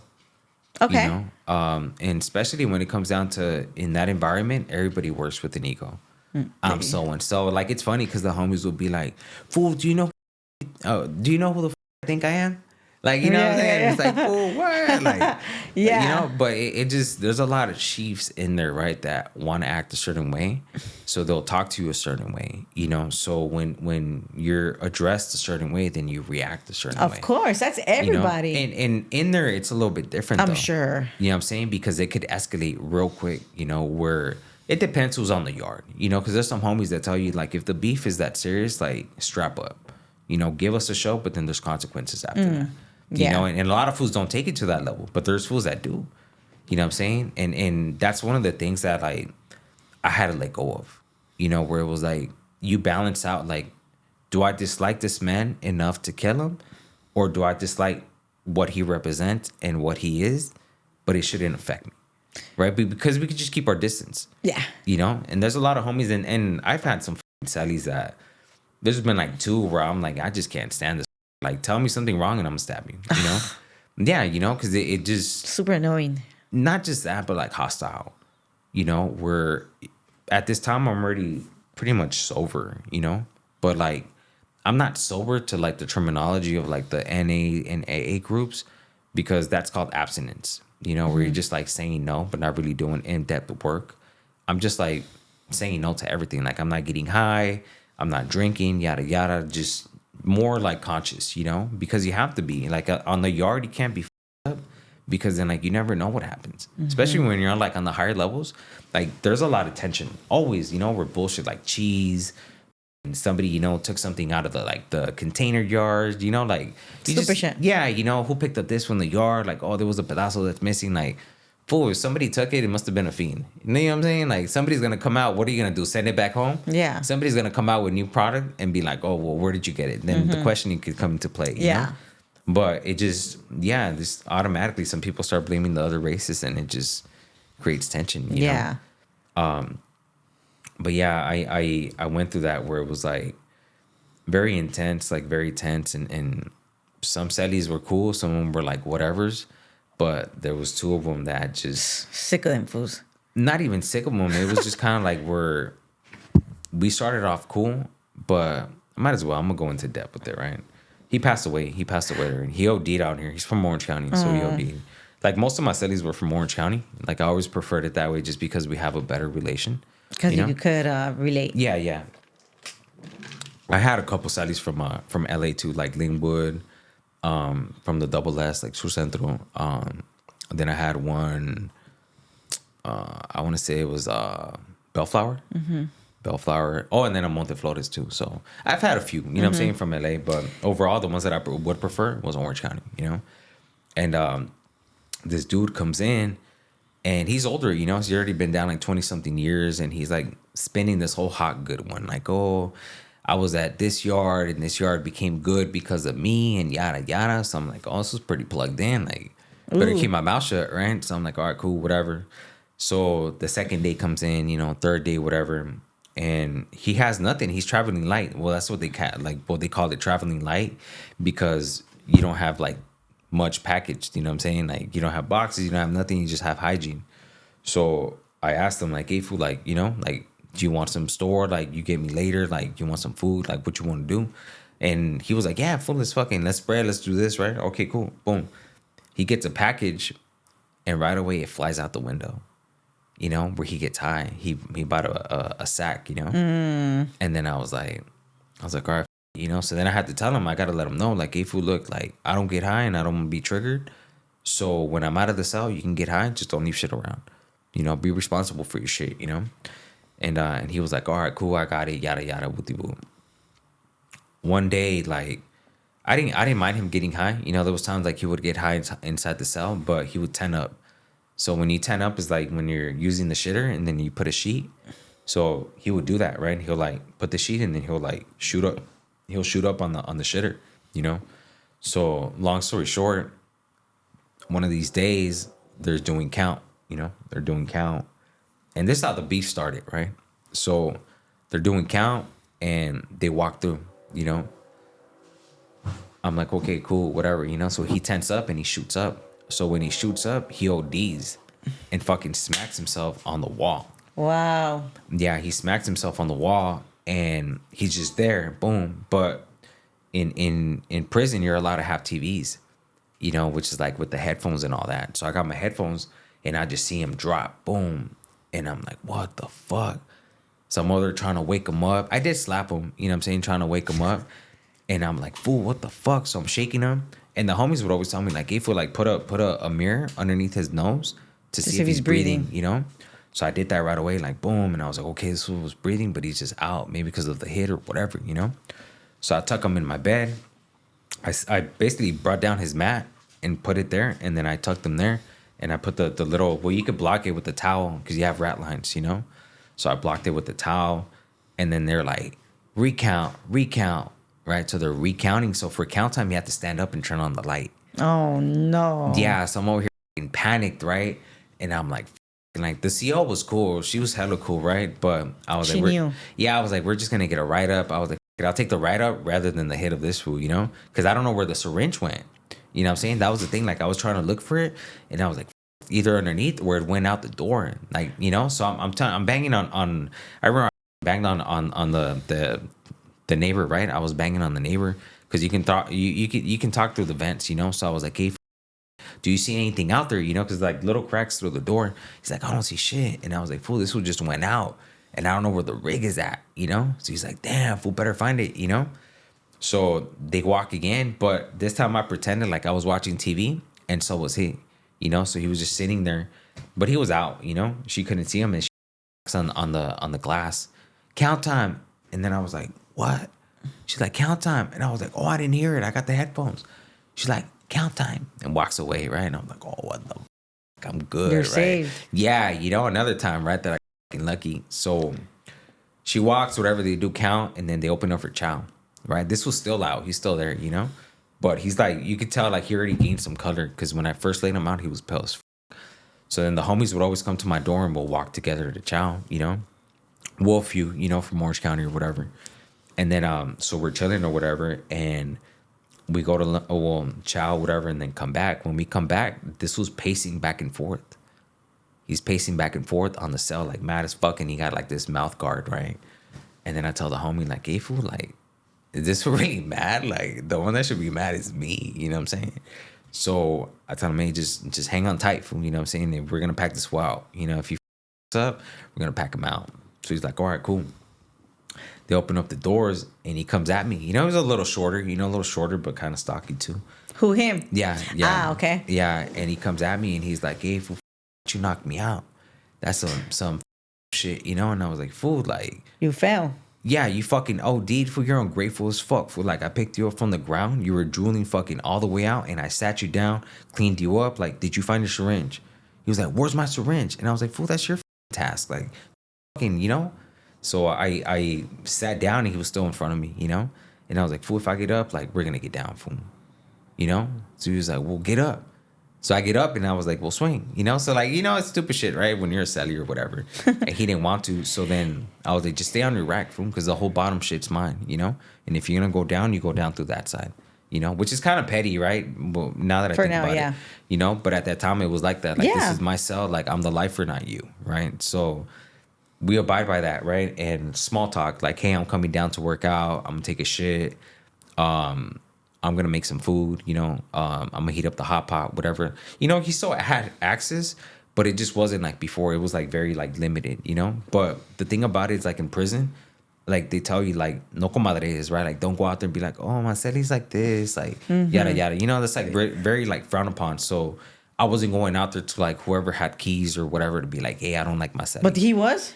No, he wasn't. Oh, okay. He wasn't either. No, yeah, but he was like the type that was like very like narcissistic, you know, where he'll look at the mirror and be like, damn, mom, te aventaste, like all kinds of shit, right? Like, I would be like, damn, fool, yeah, you know what I'm saying? Like, rest in peace to the guy, right? Yeah. I mean, I learned a lot from him too. Wait, bro. how do you like, do it? How do you do it? Like, he'll just like, you know.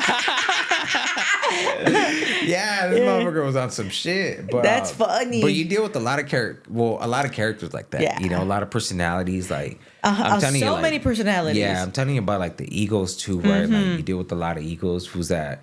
Or I'm connected with so and I have this and that coming, and it's like, fool, like, it's okay. You know, we could all just be one. You like, know be what I'm yourself. saying? Yeah, it's okay. you know. So long story short, like, it took me like about 4 months after, you know, for him to finally roll out. And he fucked up, which is the reason why he got rolled out. But he already had been doing that in other prisons. That's probably why he kept moving, huh? Yeah, yeah. And one of the OGs had told me, one of the OGs from 18th Street, he had told me, hey, that fool's a tecato, you know? Like, be careful with him, you know, because around, he's going to get you in a mess, you know? Because at that time, like, I was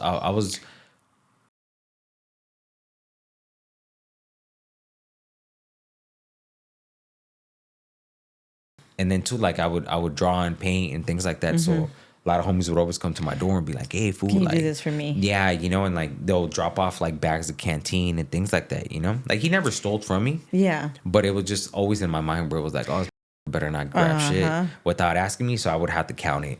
Be like, okay, cool, and $20.05. Like, it's good, you know? Okay. Yeah. What does prison do to a man's mind? So, I mean, for me, like, it challenged me in so many ways, like, because when you're from the hood, like, I'm not saying like I'm from a hood because I'm a resident, but what I'm saying is, like, when you grow up in Santana, like, you see a lot, right? A lot of homies that you go to high school with, oh shit, they got shot. You know, you go to certain funerals, you hear about people's families that got shot, certain deaths that happened that you're like, oh, well, somebody's still out there, you know, and this happened, right? But you become okay with it. You know what I'm saying? And but when you step into prison, like, nobody's getting shot except if the tower shoots you. You know what I'm saying? Like, this is like hand-to-hand combat, you know, where somebody's like really stabbing you, like, close distance. You know what I'm saying? So the intensity of that is like, you better. It's like they said, you know, the more you sweat, the less you bleed. You know, and there's a very like deep message in that, because it's all about combat when it comes down to prison. You know, you're either going to defend yourself and be able to, or you're going to get got, you know? Yeah. And it's fucked up because well, I mean, like I said, right? Like, for me, it challenged myself as far as like my fitness, right? Because the homies would tell you, like, if you run out of breath, you're dead.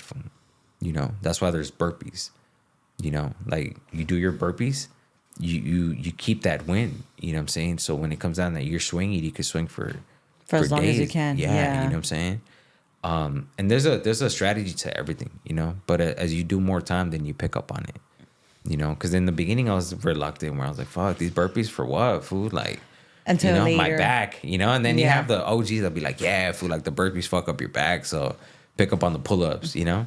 So, I mean, I picked up a little bit of everything, but just overall, like, it challenged me to, like, really value certain things, right? It's like I was saying, like when you're in there, you value the smallest of things. And even just the small gestures, you know what I'm saying? Of like, it's hard to trust somebody in there. Yeah. You know what I'm saying? It's very hard, and it becomes a part of you, right? Where you start reading people, the way they move, the way they talk, their intentions. You start reading the whole yard on a larger level, right? Where you're like, okay, there's tension because nobody's walking the track and everybody's in their own place, right? Somebody's gonna get whacked because one of the meseros is talking to two fools, giving them instructions. Where do we look? You know? Oh, there's a bunch of fools that are red flags, so then somebody's gonna get whacked this week. Like, you know what I'm saying? You start picking up on habits as time goes, and you start learning behaviors. how it is. Yeah. And you say you start reading fools, their movements. Yeah. And I mean, that helps you out here to an Oh, yeah, extent yeah, most now, definitely. right? Yeah, but we're not out here yet. But I feel like you have to be able to, even in general, like here, Yeah. like we have to, that's something I always pay attention to, like not just because in jail, but because of the environment I grew up in. Yeah, Which is most kind definitely. of, you know, what we're just talking about, Yeah. like you're there. That's something that we need to pay attention to. Yeah, it's you that know? survival mode, you Uh-huh. know? What was your daily routine like? So, I mean, it changed throughout time. Okay. You know? Like from reception, it was all reading, drawing, working out. Once I got to like the other yard, it was like going to school. I got introduced to like what's called like the ISUDs, which is like the substance abuse classes. That's where I learned a lot about like triggers, drug use, connection with like feelings, and how certain drugs appeal to certain groups based out of how they feel about themselves. You know, at first it was just like surface level where it's like, okay, cool, like someday it's gonna help me, you know, but eventually it did, you know. I took a couple classes, you know, like college classes. In the beginning, it was like correspondence, just through like the mail, buying books, you know, doing homework, quizzes, sending them out, getting grades. Like it was pretty simple, you know what I'm saying? Like in prison, you have the time for it, you know. You want to Yeah. set a block from 4 to like 8 o'clock to do homework. Like you're not getting bothered. There's nothing else to do, you know what Yeah. I'm saying? Unless they're like, oh, night yard is mandatory, then you have to go to yard. Yeah. You know?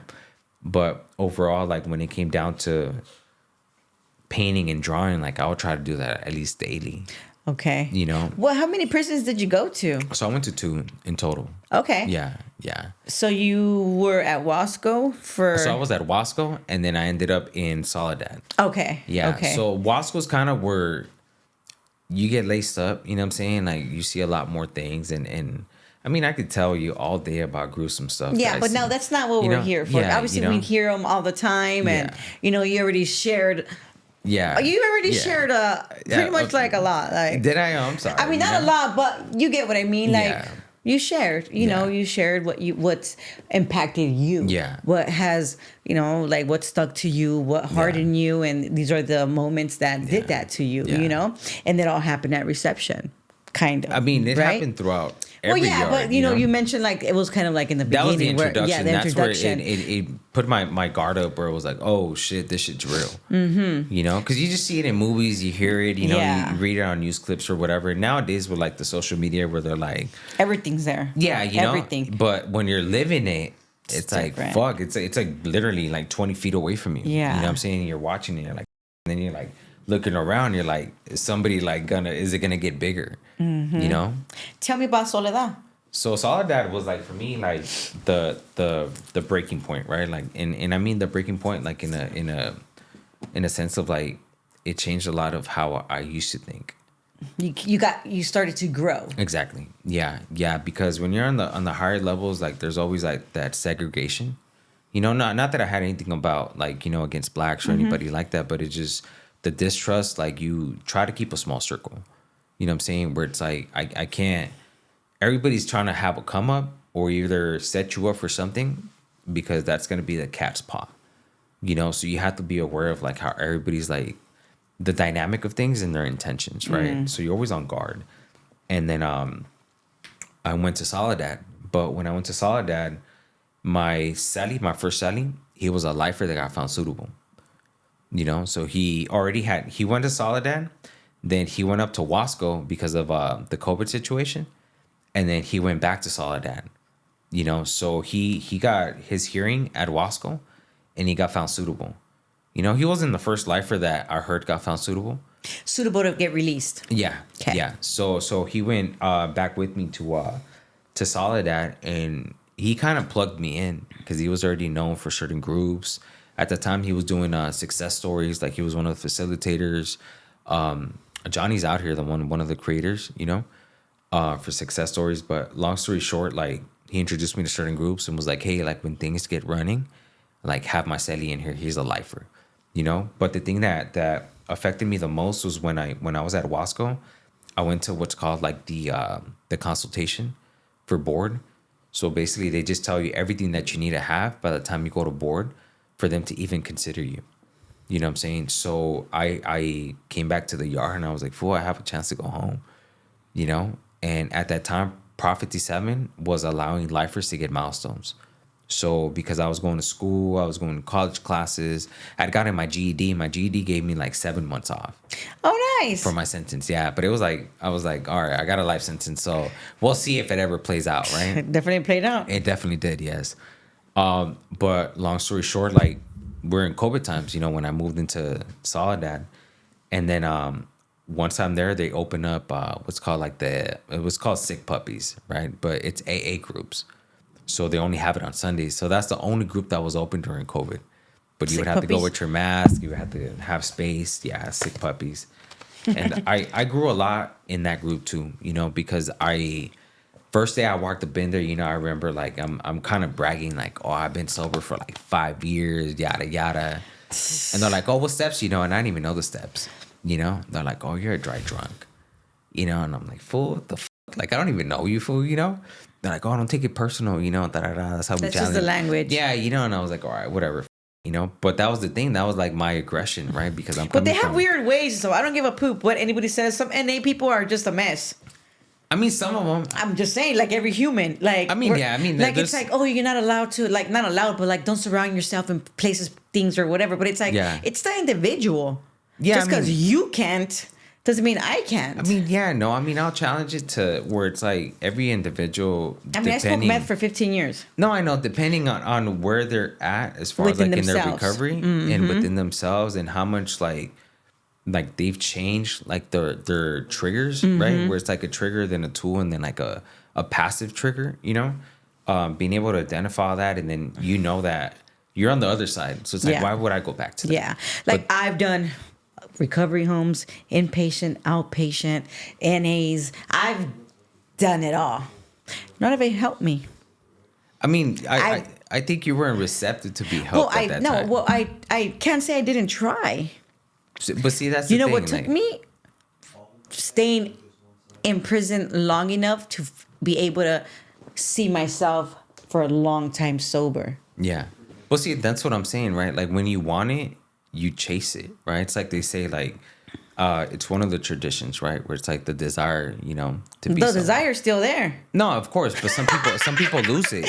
You know what I'm saying? Like, I mean, the desire's not there. I take that back. But I mean, like, I have dreams. I could taste it still sometimes, and I've been clean for a very, very long time. Yeah, I know. And it's just like sometimes it's always like a fight. It's a one day at a time. Yeah. But I just mean, what I meant by that, don't take it wrong, by the way, NA watchers. They're like, click. I don't mean it like that, but it's just how they've made, not they, but like certain, I've been to, or even like I've heard stories, or like they make you feel welcome until they don't like something you do. I mean, I just think it depends on the room. Like my girl, she's part of like the NA like community too. And I always tell her, like, there's certain rooms that I step into where I'm leaving what I have to offer, and I'm saying, like, I'm leaving it in the room instead of me leaving the room with something that somebody else offered. You know what I'm saying? So it's I don't mind giving it back because somebody gave me that. Yeah. But the thing is, like, if I'm gonna be in a room, I want to grow. Yeah. I want to be able to listen to some speakers say about experience, about like in-depth stuff that's like, damn, like I relate to that. You know what I'm saying? Like you right now. Yeah, I mean, I'm in a different place now than I used to be. And I can't ever say I did it alone. And the sparkling like point was Sick Puppies, and then eventually all the classes at Soledad. Well, shout out to Sick Puppies. Yeah, those are my boys right there. And overall, like the classes that they had like in Soledad, like I feel like it's one of the best places to be at if you're a lifer. And they had told me that, when I told the homies like, hey, phone transferring, like I'm going to fucking Soledad. There at that time there was a lot of like the NDPFs that were happening, right? So they're like, fool, you got lucky. I'm like, what do you mean? But then like the other yard was no good, So they're like, well, depending on what yard you go to, fool. And I'm like, fuck. So as soon as I got there, I was like, oh, is this shit good? And they're like, yeah, it's good. And I was like, ah. I was skeptical, Of course. I'm like, if I get set up, Then I seen somebody that I knew, that had like transferred from Moscow too. And then I was like, fool, you good? He's like, yeah, we're on a good yard, fool. And he's like, oh, so-and-so is here. And I was like, oh, okay, cool. We're good, Yeah. And then just chilled, and then eventually they started reopening programs, And then I got into several classes, So my whole routine, like, it consisted of, I got put in the kitchen too, right? So I got put in the kitchen as a dishwasher. So I'm washing all the shit. In the afternoon, they have the classes. So it's basically from 2:30 to 4:30. And then they have like 4:30 to like 6:30, right? Depending on the timings. Oh, so right? you're busy all day. Yeah, so that's basically how I was like the last like 2 years of my incarceration. Which was great. Yeah, it kept me busy. Yeah. So in the mornings, like I became like the sergeant's clerk in the kitchen. So I was doing a lot of like their arrangements as far as like schedules, the wake up calls, the wake up list where cops go to your door and like, hey, get out, you're getting ready to work. Cause all of that's not it's a slot and it's a key. So they come in and unlock you with the key and then they open up the slot and you're supposed to walk out within a minute. And if not, they leave you in there. And then you get a write up if you don't go to work. Oh, because you ain't ready. Yeah, because you're not ready for work, What was your to-go-to spread? Like my spread, my go-to? Fuck, I have so many. But one of the ones that like became like my favorite, I don't know if you ever had these. They're the Samyangs, the hot spicy chicken ones. Never had? I don't think so. I know there's another name. I think they're called, I know them as Samyangs, right? Actually, can I look them up right here? I'm gonna look them up right here. Like I told you, I haven't had one of these in a minute. But yeah, so I like those because they're super spicy. The noodles are super spicy. Are those the Asian kind? Yeah. Oh, okay. Yeah, they're right here. The Samyangs, look. Oh, These yep, right yes. Samyang ramen. Oh, wow. Yeah, these right here. You want to get the black or the red, Bomb as fuck. Yeah, I mean, I still eat them every now and then, Yeah. But so that with the Italian sausage, with the chilorio, you want to get the a little bit of like. Well, I worked in the kitchen, so I had a lot of options to like real vegetables, tortillas, like the big ones, the small ones, real meat, real chicken, Plus in Soledad, like. We had like actual grills in the cell. You know what I'm saying? Oh, wow. Yeah, you make them, you break your hot pot or whatever, and then I won't go too much in depth, but yeah, you get a little bit of a steamer. You get like whatever you want, like a little grill, set it up, shave your, we don't have no desk right there, but you could do it either on your bunk, depending That's on. what I've seen TikToks of people the guys in there. Yeah, the guys are in there, they do it or whatever. And I'm like, oh, you get creative, okay. You know what I'm saying? Yeah. You get creative, and the thing about it, like, I mean, I'm only going to speak for me, right? But like you learn to clean yourself. You know what I'm saying? You become very like meticulous with the work that you do inside your cell. If you're gonna eat somewhere, like you disinfect it like all the time. You know what I'm saying? So it's not like, oh, there's gonna be food on the ground, and you know what I'm saying? Like, but you get to read every character because there's some people that are not as clean. Yeah. You know what I'm saying? So that's another thing too, where I had a lot of like clash with certain cellies because some cellies were just not so clean. As clean as you. Yeah, where it'd be like, eventually you have to take the lead where it's like, just stay out the way. Yeah, this is my shit. Like just you're cool, but you're not as disciplined. So just stay out the way and let me take care of things, but just leave it as it is. If you pick it up, leave it as it is. And there's just little things like that, but yeah, with the hot Cheetos, the pork rinds, like the whole 9 yards, with the pickle, fire. the jalapenos. Yeah, that was like one of my favorites because it would actually give it that authentic spice. That's like not just a regular tapatio or sriracha, because you can buy those depending on the package or the yard. You can get that, for spices, but it gets a little boring sometimes, you know? You can only do so much. Yeah, with what you have, What is a memory that's like funny that you remember, like, damn, that was something funny that brought light to you? You know what I mean? That you remember. As far as like while I'm in prison, So there's so many moments. Like that's the thing about it, right? Like when I think it's just part of the healing, right? Like you're more receptive because when that's why I say too, like some certain artists, like I've met a lot of artists and some of them do it for expression, some of them do it for escape. Like I've been all that, for escape, for expression. But for me, like I became very like intimate with myself through the art, where it became like a space for me to like to reflect on what I am, who I am, what I want to be, how I feel, and through that whole journey, like and even aside from the art, like just being in a cell stuck, like those walls become like projections of your life. Every choice, every single decision, like every time you look at where you could have done something different, you start understanding options. Okay. Like fuck, like I could have done this, I could have done that. But within that process, like you start to heal because you have like that self-compassion. You have that grace within yourself where you're like I know I did that, but I'm still alive and I could change it. Yeah. I could do better from here on out. Yeah. And then you start seeking growth. You start allowing growth to really tap in. And not just that, but you allow the feelings that you've been kind of like shoving, like really like kind of like with my mom, like being like mistreated and all that chaos when I was a teenager, like being bullied, like having no father in my life, like all these things that affect you, but you just like ignore and you shove it down. But really, when you like dissect your life, you're like, that shit affected me. And I ignored it and I allowed it to create a behavior, a response out of all this, So tapping into that, like I was able to allow myself to be joyful, even though it was like a hostile, like up environment. I understand what you mean. I was able to laugh it out to the point where you're like shedding tears because it's so funny. Yeah. You know what I'm saying? And I'll tap into it, right? One of the homies, like, cause I play knuckle too, right? Pinochle.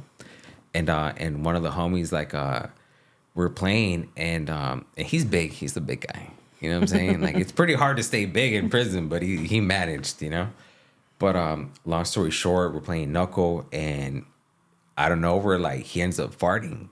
You know what I'm saying? But he plays it off like nobody heard it. So we're like, fool, like what the one of those that was stinky as So everybody got up but him. You know what I'm saying? Trying to play it off. Yeah. And we're like, fool, like if you can stand it, you dealt it. Yeah, fool, yeah, exactly. Yeah, so we're clowning and then like the whole tear starts cracking up and Everybody like, has that light moment. Yeah, With like, those little yeah. With those little things that we do, Yeah, and then later on the yard, he told me too. He's like, "Fool, I didn't even want to, but I'm squeezed out." Yeah, he's like, "But I just wanted the whole game to end because we kept going back and forth, Yeah. But yeah, it was one of those times. That's funny. Yeah, many other times too. I'm sure. Yeah, homies clown a lot, like all day sometimes. Yeah, literally, like, bro, yeah. just stop already, Yeah, sometimes and my girlfriend gets mad at me sometimes too because I clown on her and she'd be like, "Okay, that's enough." Like, Yeah, that's what I'm used to. Yeah, you know? yeah.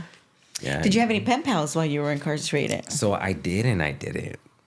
I don't even know what that means, bro. That means that for some time I did it, and then for some time Got I it, did, got you it. know? Mhm. Yeah. So yeah, I mean, I had a special person, and I'm grateful for that too because it taught me how to like trust at a distance, right? Regardless of like the actions that took place or how things played out, like it was like I learned to accept that support was there in ways that not how I expected them, but as how somebody could give them. Got it. You know what I'm saying? Like in when you're in especially me when I was in the county, like I ran my wife through the dirt. With so many you said it expectations. earlier, yeah. So many like obligations. Like you're my wife. Like I didn't uphold her as a partner. Like that voice that when she would complain, I'd be like, knock it. Like it's my way or the highway. Shit, yeah. Yeah. So and I get it. I was young. I was kind of reckless. Like very like selfish. And then with her, like I learned to have a sense of like an ear for that, express Got how it. you feel. But you were much older by then. Yeah, and I was growing, I was definitely growing and I was in that place of like despair, because I feel like once you get a life sentence, like for me that was very difficult, emotionally because it's like I'm accepting that I'm never coming home. Anything and everything that I love is gone, and then the people that I love are gonna die, and I'm never gonna have that closure. You know, and that includes like my children, you know, having the like pivotal times in their lives, like graduations, birthdays, you know, when they have children, you know, when, you know, they end up like, you know, celebrating like a merit in life and things like that. Like I won't be able to be there. Did they go visit you? Yeah, yeah. Okay, yeah. so who goes to the question I was going to ask you? Who was there? Who stayed there for you? So majority stayed, you know, as far as like friends, family, Okay. baby moms, you know. Whether who- it be through letters, whether it be through phone calls, like I can't just sum it up and be like, oh, you came to visit me, so that's how you stayed. Yeah, no, I'm I saying understand what you mean. Yeah. Yeah, and Who in contact disappeared? and so a lot. As well, right? Yeah. Oh yeah. And then I just turned 35, right?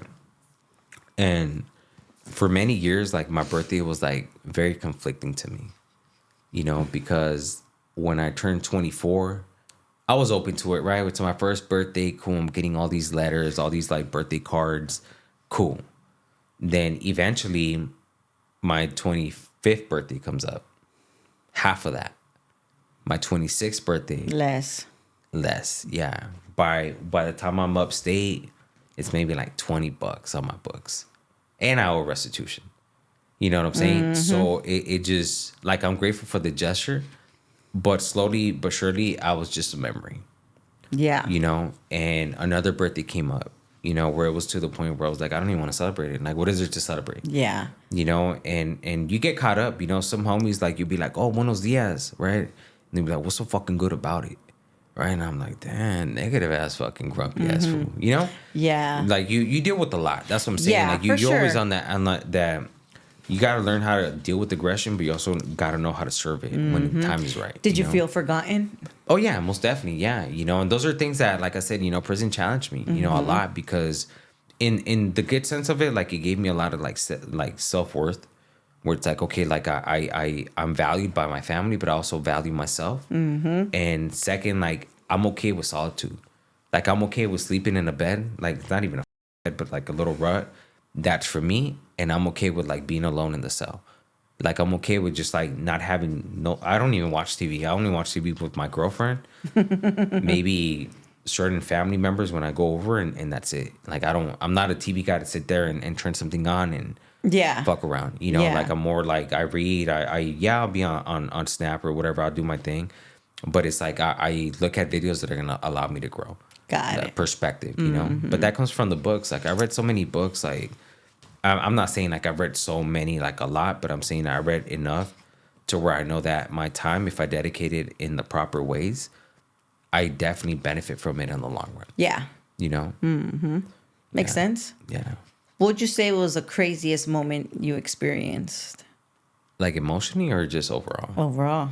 I think the craziest, like, and I'm gonna define it on a good crazy, you know? Yes. It was when I got found suitable. Okay. Yes. Yeah, for me that was like because I had prepped for trip out. I was supposed to go to board April 26th, 2023, right? And April 25th, Bunny Suede, he got killed in Soledad. Because you were there. Yeah, yeah. So that was C wing, and I was in B wing. Okay. So the morning when I was supposed to go to board, I was gonna get a haircut because I had already arranged it with my barber. Like, hey, fool, cut me up. I'm gonna go to board, come back, so on and so forth, right? And I had been prepping. I had been prepping in the classes. Like we have like mock hearings and all that to pick out like what's right to say, what's not, what looks ambiguous, like how you protect your identity, how you're still protecting a lifestyle, you know, the gang life. Like, you know, you kind of navigate on what to say and what not to say. Got you it. know? So long story short, I see the blacks come out, you know, and I don't see no homies come out. So I'm like, what the f-? You're like, shit, I should have come out or not. No, because they would open up the slot. You know how like I told you, like it's just a slot and then the doors open. So when the porters come out, they don't go key to key. Okay, yeah. They just open it because it's already program time. So fools got to go to school, to education, to the nurse. They just open it. Whoever's supposed to be out comes out. Whoever's not. Okay, yeah, that makes sense. Yeah, you know. So they went door to door and we're letting out only the blacks. You know. So I'm like, what the fuck? So I knock, boom, boom, boom, because I'm cool with some of the blacks, you know. And then I was like, hey, fool. I was like, how come the homies ain't coming out? He's like, oh, USA's fucked up. you know. But the way I took it was like, oh, we're beefing now. Like something started. You know what I'm saying? Because the night before, they had pulled everybody out. You know, out of their cell. They came in because you got found in the shower. So what they thought was that somebody had escaped, or that they were stuck in somebody else's cell. Because homies would go into cells to tattoo. So sometimes when they don't do the inline, fools get stuck in there. So now you have two that don't belong or one that doesn't belong there. Got it. You know what I'm saying? So that's their protocol. Like when somebody's missing, that's what they do. They go cell to cell, pull you out, look under your bed, look on the sides, and step out and put you back in. You know, so that's what happened to us because we're on the bottom tier. You know, so we're on the bottom tier, and like that happened the night before. So then the next day, like I was like, oh, they probably pulled us out because they were either like looking for somebody escaped, you know what I'm saying? Or some shit went down, right? So they cut off all the phones. There's no TV because they have access to cut the TV or whatever, you know? So at that time, we had gotten tablets, you know? So they cut the Wi-Fi, so we don't have no access, you know? So the homies that have access are the only ones with the phones, you know, that have a cell phone. So I'm signing because I know how to do sign language too, right? And I'm signing to the homie that's across the tier, and I'm like, hey, like, what happened, right? So he's like, I don't know, right? So then, like, you know how they say, like, dispensa la tira, like, so he fucking calls, yeah. So he calls my name, you know, and then I was like, what's up, fool, you know? And he's like, oh, someone got killed in C-Wing, right? And then I was like, oh shit, like, all right, cool, right? So then they start pulling people out, you know, after like, it's probably like 1, like maybe 2 p.m. You know, they start pulling people out for like, you know, the nurse, they're escorting them, whatever. And then certain people come back, and one of the homies comes to like my cell, and he's like, hey, fool, like somebody got killed in the shower, you know? And I had met Suede, but I never really spoke to him like that. Like we didn't get the chance because I was either always at work in the kitchen. I was either painting the murals that I was painting at Soledad, or I was either at school, you know? So I never really had time for the yard like that except for the weekends, you know? And the weekends was like either running, playing soccer, working out. You're doing your own program already. In a sense, yeah, but it's like it's the homies tell you know what I'm saying? Like if you're called for mandatory, like everything else is secondary. Of like course. It doesn't matter, you know? But that's the yard where everybody knows that everybody's trying to go home. You know, so there's like a low risk as far as like action. But I see when what it you're saying. happens, like they're all seasoned. Like these are fools that have been in the shoe for fucking 20, 30 years. Fools that have been down 40, 50 years, you know? Fools that proven their stripes. Yes. You know, that they won't hesitate when shit hits the fan. You know, so it's like everybody stays in line, you know, but it's like you also know that the respect level is super high. Even though it's like a minimum yard, everybody's been through the shit, so they're like, we're all just trying to go home. So focus on what matters. And if need to be, then this gets taken care of. Got you it. know? So long story short, I don't end up going to board. They postponed my date, right? So I'm over here mad, I'm tripping. They turn on the tablets like around like maybe like 5 p.m. after count. And they turn them on, and I get all these messages. Are you okay? Da da da. It's all over the news. Yeah, it's all over the news, you know? And then so I remember I called a friend. Because you guys still didn't know who it was. No, we didn't know. Some people knew, right? I remember my neighbor, he was like this kid from like San Diego, and he was all excited because on the yard he could take pictures. He's like, oh, I took a picture of Money Suede.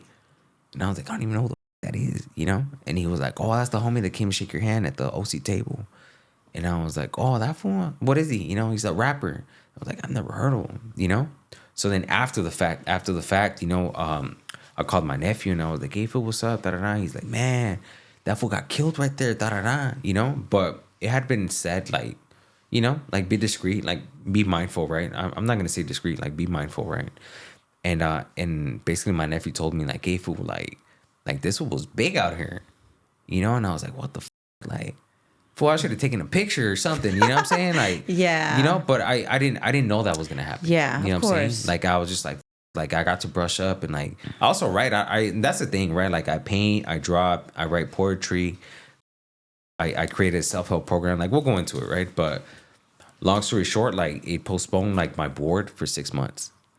So then I went to board in basically August, right? No, I went September 26th, right? But August is like when you get your actual final date, you signed everything or whatever. So then I went to board September, and I I went in there, and they go into depth. It's kind of like this, kind of like childhood, traumas, understandings. Like, like you have your tools, then you have like a little bit of like what it is to. Are you capable of preventing all these actions based off of your experience? Right? Like, do you know what really offsets you when you're angry? Do you know what offsets you when like you want to use? Like, those feelings, right? When you're like, fuck, I have an urge. It's kind of like when I came earlier and I was like, fuck, I just gotta, You know yourself. Yeah, you get to know yourself, So it's, they want to know that you're going to be responsible with every action that you make, with intent and purpose, So conveying that with like words, with, comparisons, with like paperwork, because the homies tell you when you go to board, they don't want to hear cha-cha. They want to see it. You know what I'm saying? On the black and white, like what classes have you taken? Do you know every class that you took? Do you know the key concepts? Are they just buzzwords? You know what I'm saying? Like, do you know the steps? That's a whole like, that's what I'm saying. Like when I was in prison, It's like a whole thing. It's a set of education, but it benefits you because you not only heal, but you become a better person. Yeah. So for me, like when I went, I was like, especially like the way they started, right? Their deliberation, because they held me for like 40 minutes, right? And then I've heard homies be like, yeah, they take like 10, 15 minutes. And they held me for like 40 minutes. So then I was like, you're tripping. Yeah, I'm going to get denied like 3 years. And like my family was already excited, right? Where I was like I'm going to board, I have an opportunity. Like, I don't know what happens, right? So then they take me in, and they're like, oh, Mr. Calderon, the state of California has, made this decision, and your aggravating factors, which is like the negatives, right? They start giving me all the negatives, and then they have me as associated, right? So then I was like, okay, what I'm saying? Like that's it, what I'm saying? I'm getting denied, and I'm not hearing the rest. I'm just in my thoughts, right? And then they start giving me like the good things, you took this class, learned this, you've been able to do this, you managed and this. I'll wait. Yeah, yeah. And then they're like, oh, we no longer find you a threat to society, so today we find you suitable. Fuck, I started crying. Yes. I was like, what? And then I was like, I put my head down and I just like, I teared up, like it was crazy because it was like a sense of relief, but it was also too like not like life came back into me, but it was like I have a chance to remake my life. And it's just like I've been forgiven. You know what I'm saying? Like it's like I don't know how to explain it. Like it's just that feeling where you have like everything and anything that you want coming to you. And the only thing that I desired was when I was in there was another opportunity to live life. Like, and I'm getting emotional about it too because for years, you know what I'm saying? For years it was like, fuck, like if I only had a second chance. Only if I had a second chance and I mean, now I have it, And you're here. Yeah. Yeah. Well, thank God, right? Yeah, most definitely. Yeah. God is great. Believe that. Tell me about your first 24 hours out. So I got picked up by ARC, the drive home that they have. Mike was my driver. He was a crazy driver, but he was cool. Yeah, he Scott Bunden's been on Indicted. Oh, okay, tight. Yeah, he so basically we went to Denny's. I got my first meal, which was like the skillet, the Chipotle one. So I got that one. Drove back. I was in Soledad, so the drive back was like maybe like 6 hours and a half, 7. But we went to LA. I went to that Walmart in LA. Is it Olympic? I don't know. I didn't even know there. I mean, I never really see Walmarts in LA. It was in LA. I don't know where the fuck it was, but it was in LA, and we went there, and I bought a phone, because they give you like a they give you like a $200 credit card to buy some things from Hygiene or whatever you want to buy from Walmart, and then I got my $200 gate money. Okay. So and they give it to you in a little card, and then I was trying to pull out just like $70, and they're like, no, you got to do it in 20s. So I pulled out the whole thing. I was like, just let me get the whole thing. Yeah. Because I didn't want to spend it, But I realized like a lot when I first got to Walmart, because I was like, I'm so accustomed to this little package stuff, And then when you get to Walmart, you see like it's endless. That whole row is like a bunch of hygiene. So much. And I'm like, fool, what is good? So I go with what I know, right? I ended up getting Old Spice, the Timberwolf or something like that, I got those. I got the deodorants. I got the 2-for-1, the one that comes in a packet, the body wash, and then for me, I'm just grabbing shit, right? Gel, because I got long hair, razors, and then I'm like, I gotta make a little budget for my phone, right? So I was like, all right. So I get one of those like $50 phones, the little, you have to activate, it's prepaid or whatever. Got that. And then That was your $200. not even, I get to the cashier and my shit's like almost like $500. Everything, and I was like, what the So he's like, you got to take some stuff off. So I'm like taking this, taking that.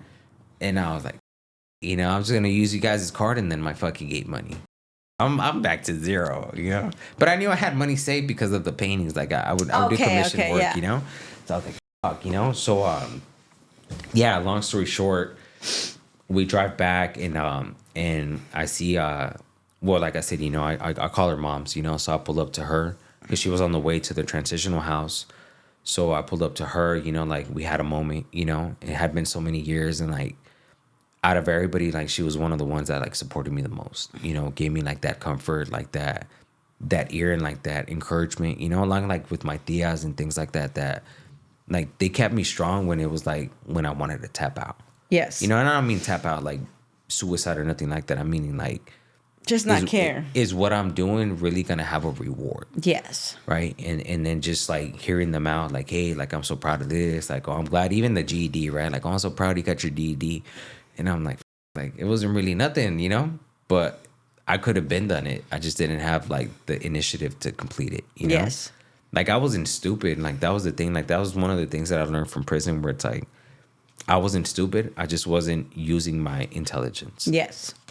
I was deviating to certain things that were not going to benefit me in the long run. Mm-hmm. But because it looked good, it felt good, and it numbed me at that time, I didn't choose to challenge myself, intellectually, like emotionally, like all of the above. Even having a relationship, I only got one partner. Yeah. Now, Yeah. Back in the days, like it was like, I'm not going to commit. Yeah. Some sucker shit. It's different. Yeah. You know what I'm saying? Different. Like, yeah, you mature and you learn the value of things, But overall, like when I got there, to the transitional house, like it was surreal because I was like, fuck, I got access to a fridge, there's a bed, an actual bed.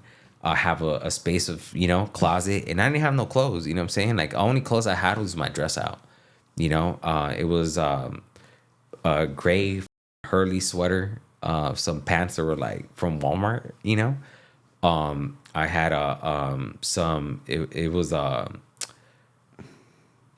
some Volcom t-shirt, some Nike shoes. They weren't even like super all that, and then I had boxers and socks, just like. But for me, like when I dressed out, I was even anxious, because it's like a lot of homies tell you, hey, fool, there's homies that do time, and then the feds pick them up, and then I already knew the whole desmadre, so I was like, I just don't want that to happen to me. Yeah.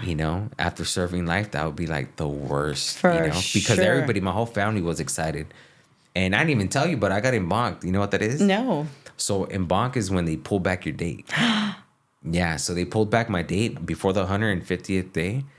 Gavin Newsom didn't sign my shit, but he didn't deny it either. So basically what happens, the embank hearing, is that they throw it back to the state, and then after a month, then they review it. And if they, what's called like basically just admit, that it's basically the right order, which is like you being found suitable, then they let you out, so I got affirmed. That's what it's called. Oh my goodness, that's terrifying. Yeah, I was like, fuck, I'd already had broken down to everybody, had given out my shit, I'm 140 days, like I'm going home, right? No, you got them bong, folks. Wow. Yeah. Yeah, that's pretty intense. Yeah, it was nerve-wracking, but I mean, you made it out. Yeah. And you're here. Yeah. And you're here. Yeah, and then that was it, and then to like kind of like close off like on my first 24 hours, like when I woke up, like I didn't wake up to like concrete walls. That's what I tell my girlfriend too all the time. I'm like, fool, I used to wake up to these walls like all the time, and today I wake up to you. Like that's more than I've ever had. You know what I'm saying? Mm-hmm. Like, and just waking up to that was like, fuck, like I'm in an actual comfortable bed. Even my back hurt. So I was like, fuck. I was like in, because you used to like those small little mats. Yes. Like, it's always like firm. Like there's no cushion. It's just like straight fucking, you know. But yeah, overall, like I feel very grateful when I woke up and I was like, I don't have to check in anywhere. I don't have to wait for my door to open. I can open it myself. Go to the fridge. And my roomies were cool. They were like, hey, like if you want some groceries, like. Because when I got to the transitional house, they give you like this $60 like grocery like card, and I hadn't gone grocery shopping, How was that? It was kind of strange because it was like everything was pricey. You know what I'm saying? So I was like, damn, like I don't know what to like pick out. I just don't know like if I should get some fruits. You know what I'm saying? I hadn't had different fruits in a long time, so that's mostly like what I got. I got a bunch of cereals. Real milk, because in prison, like you don't get that real milk. You get that like 2% or 1% or like super skim, got that, I got like some actual like pastries, like with the actual frosting, because in Yeah. prison they don't let them because the frosting you can make pruno, Yeah. So they don't The allow sugar. much of that stuff, so I got that. Ate some real pizza, you know what I'm saying? Like just a lot of things, that like at first, like, I mean, I'm very grateful for it, but in the beginning was like kind of overwhelming, where you're like, there's so much to pick out of and I only got $60, Facts. Yeah, no, for sure. Yeah. I know it's crazy, like reliving everything, Yeah. but where are you at now? So I feel like now I'm like in a better place, like not so much like acclimating. I think I'm in a place and in a position where it's like I'm capable of growing, and I don't mean like growing like personally because I still do that. Mm-hmm. I'm just saying growing as far as like building my life in a place where financially, I could be right. With my education, I'm close to like getting my degree soon. Because you're in school as well. Yeah, I go to Cal State Fulton. Yeah, so as soon as like I got out, I tapped in with like a Project Rebound, and I've been there since. I've been at Cal State Fulton maybe since this is my third semester. Oh, nice. Yeah. So been there. Then I work for Project Kinship in Orange County. So I've been there too for like about a year. What do you do there? So basically, I do like resources, immediate resources when people get released. I hook them with like phone calls, phone charge, snacks, water, clothing. Oh, okay. Shelter. We do assessments as far as like if they need like sober living. If they need like permanent housing. Things like that. If we can do like linkages, then we do it to other companies that can take care of like their needs if we can't supply that. We do transportations too, things That's like cool. that. Yeah, it's all reentry basically, and going through it myself, it's like a form of me giving back as well and encouraging a lot of fools, I like that. Yeah, because there's some homies that come out and it's like, fuck, I've been doing this shit for like 20 years and it's like, fool, like, That's it. like we just come in, like all of us know this get down, so you're not alone. You know what I'm saying? Yeah. Like most of like Project Kinship, at least like 85% of it has either had addiction problems, been incarcerated, or they're there because that's what's driven them, Yeah. like that's their purpose, like Yeah. myself, like I'm giving back to the community, Yeah. and now like I said, I mean, it's a different feel for me because I never would have thought like I would be where I'm at today, because you get so much anxiety when you're in there because it's like, even as a felon, you have like hard times, right? Getting a job. You're looked upon a certain way. I have tattoos, so people look at you a certain way when you have like green ink prison tattoos, like it looks a certain way, right? You project like this image, right? And people tend to have this bias like, oh, this has been in prison up to no good, yada, yada, Then you have like, people who are like, okay, well, you've been in prison, but that doesn't define you as a person. So they're more open-minded and they're willing to give you opportunities. Yeah. So for me, I've been given several opportunities that I've been able to capitalize and maximize on, because it's like I said, I don't have another chance. Yeah. This is my only chance. That's right. The only chance that I've been praying for and working hard towards and I'm here now with it. That's right. So if I don't make nothing out of it, and it's not just that, right? Like I'm not doing it for me. Like I'm doing it for all the homies, like not just homies, but I'm saying like everybody who's a lifer that's my age, because the system doesn't let you out unless you're 45, 50, 60, done 25, 30 years in the system with an L, and then they let you out. Yeah. So I represent just more than myself when it really comes down to it. Yeah. Which is why I'm so driven to like, I even got the chapatito, which is like the chamoy candies. Yeah, I was going to ask you, tell me about the chapatito. Yeah, so chapatito is like, I'm very proud of it, because it has an authentic like taste and it's like just delicious. You know what I'm saying? It's chamoy candy. Like some people be like, oh, you hopped on like on the late train. But one thing I learned is like, it's not who There's comes no such first. thing as a late train. Yeah, it's not who comes first, but it's who does it better. There you go. You know what I'm saying? And I think right now, like just the game itself is like expanding. Where I'm tapping into markets that maybe other people don't see, which I really don't want to put it out there. Don't say it. But what I'm saying is like I've learned to strategize with it and get to a different position, And I think that references to like how I play chess. You know what I'm saying? Like just learning the dynamics of things, the values of things, and the position that you could be in to maximize and get that checkmate. Got it. In the cleanest way, like you don't have to do it so dirty where you're like exchanging all these pieces, like just getting to it and onto the next, But overall, like where I stand today, it's like I'm not fully where I want to be at. Takes time. But I'm Take it definitely, easy. yeah, I'm definitely, and I've had that too, right? Where those contemplation times, right, where it's like I compare myself with certain people, but then like I have that self compassion where it's like they've been out here for 10 years.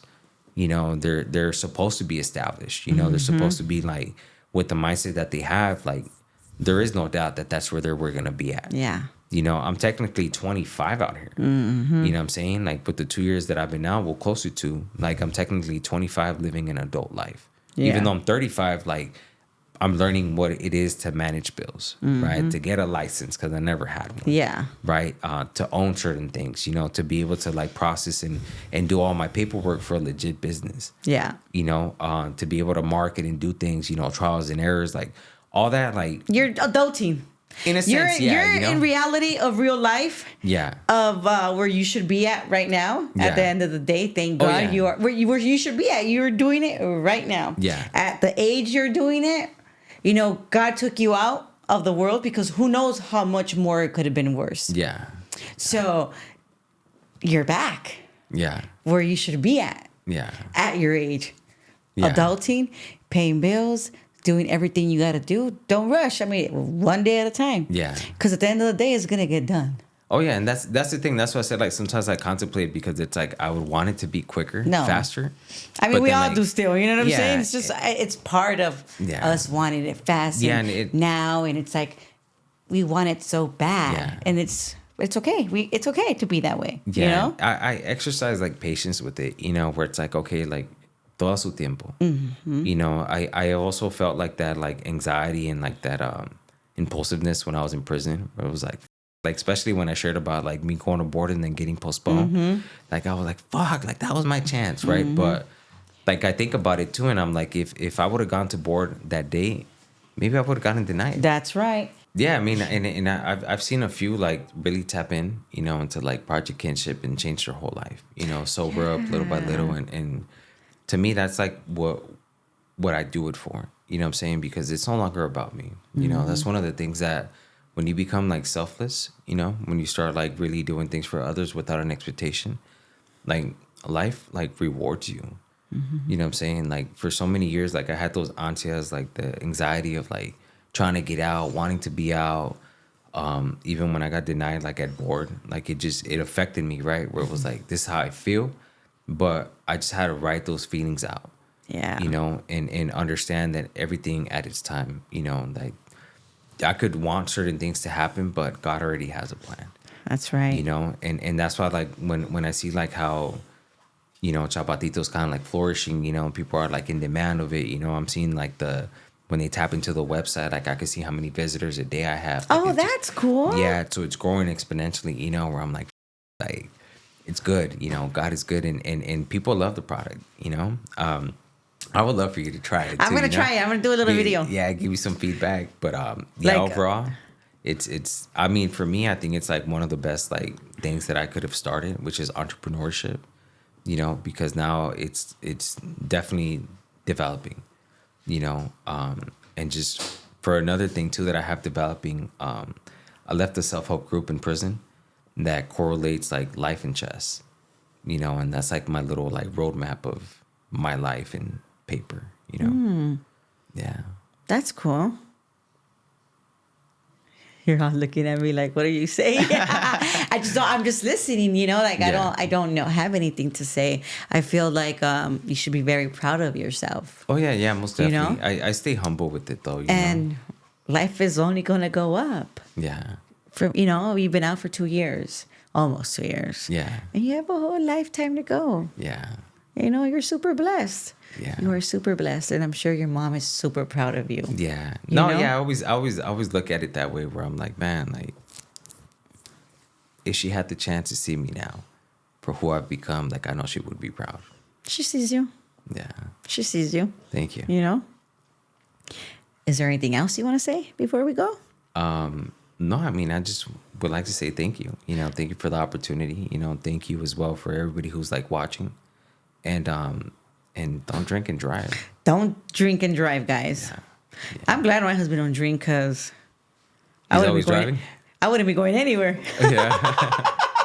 I'll be Ubering everywhere. But yeah, don't drink and drive, guys. Yeah. Don't nose and drive either. Yeah, I mean, anything that has to do with an influence in driving, like really think about others rather than yourself. And it doesn't matter how many times you've done it. There's going to be that one time. That's right. You know, and that's all it takes, just one time. That's right. That's second. Mm-hmm. Second. Yeah, matter of a second. Just thank you for sharing. Thank you. I appreciate you for coming. Yeah, thank you. Thank you for reaching out. Yeah, thank you. And don't forget to like, share, and subscribe, and follow us on Instagram.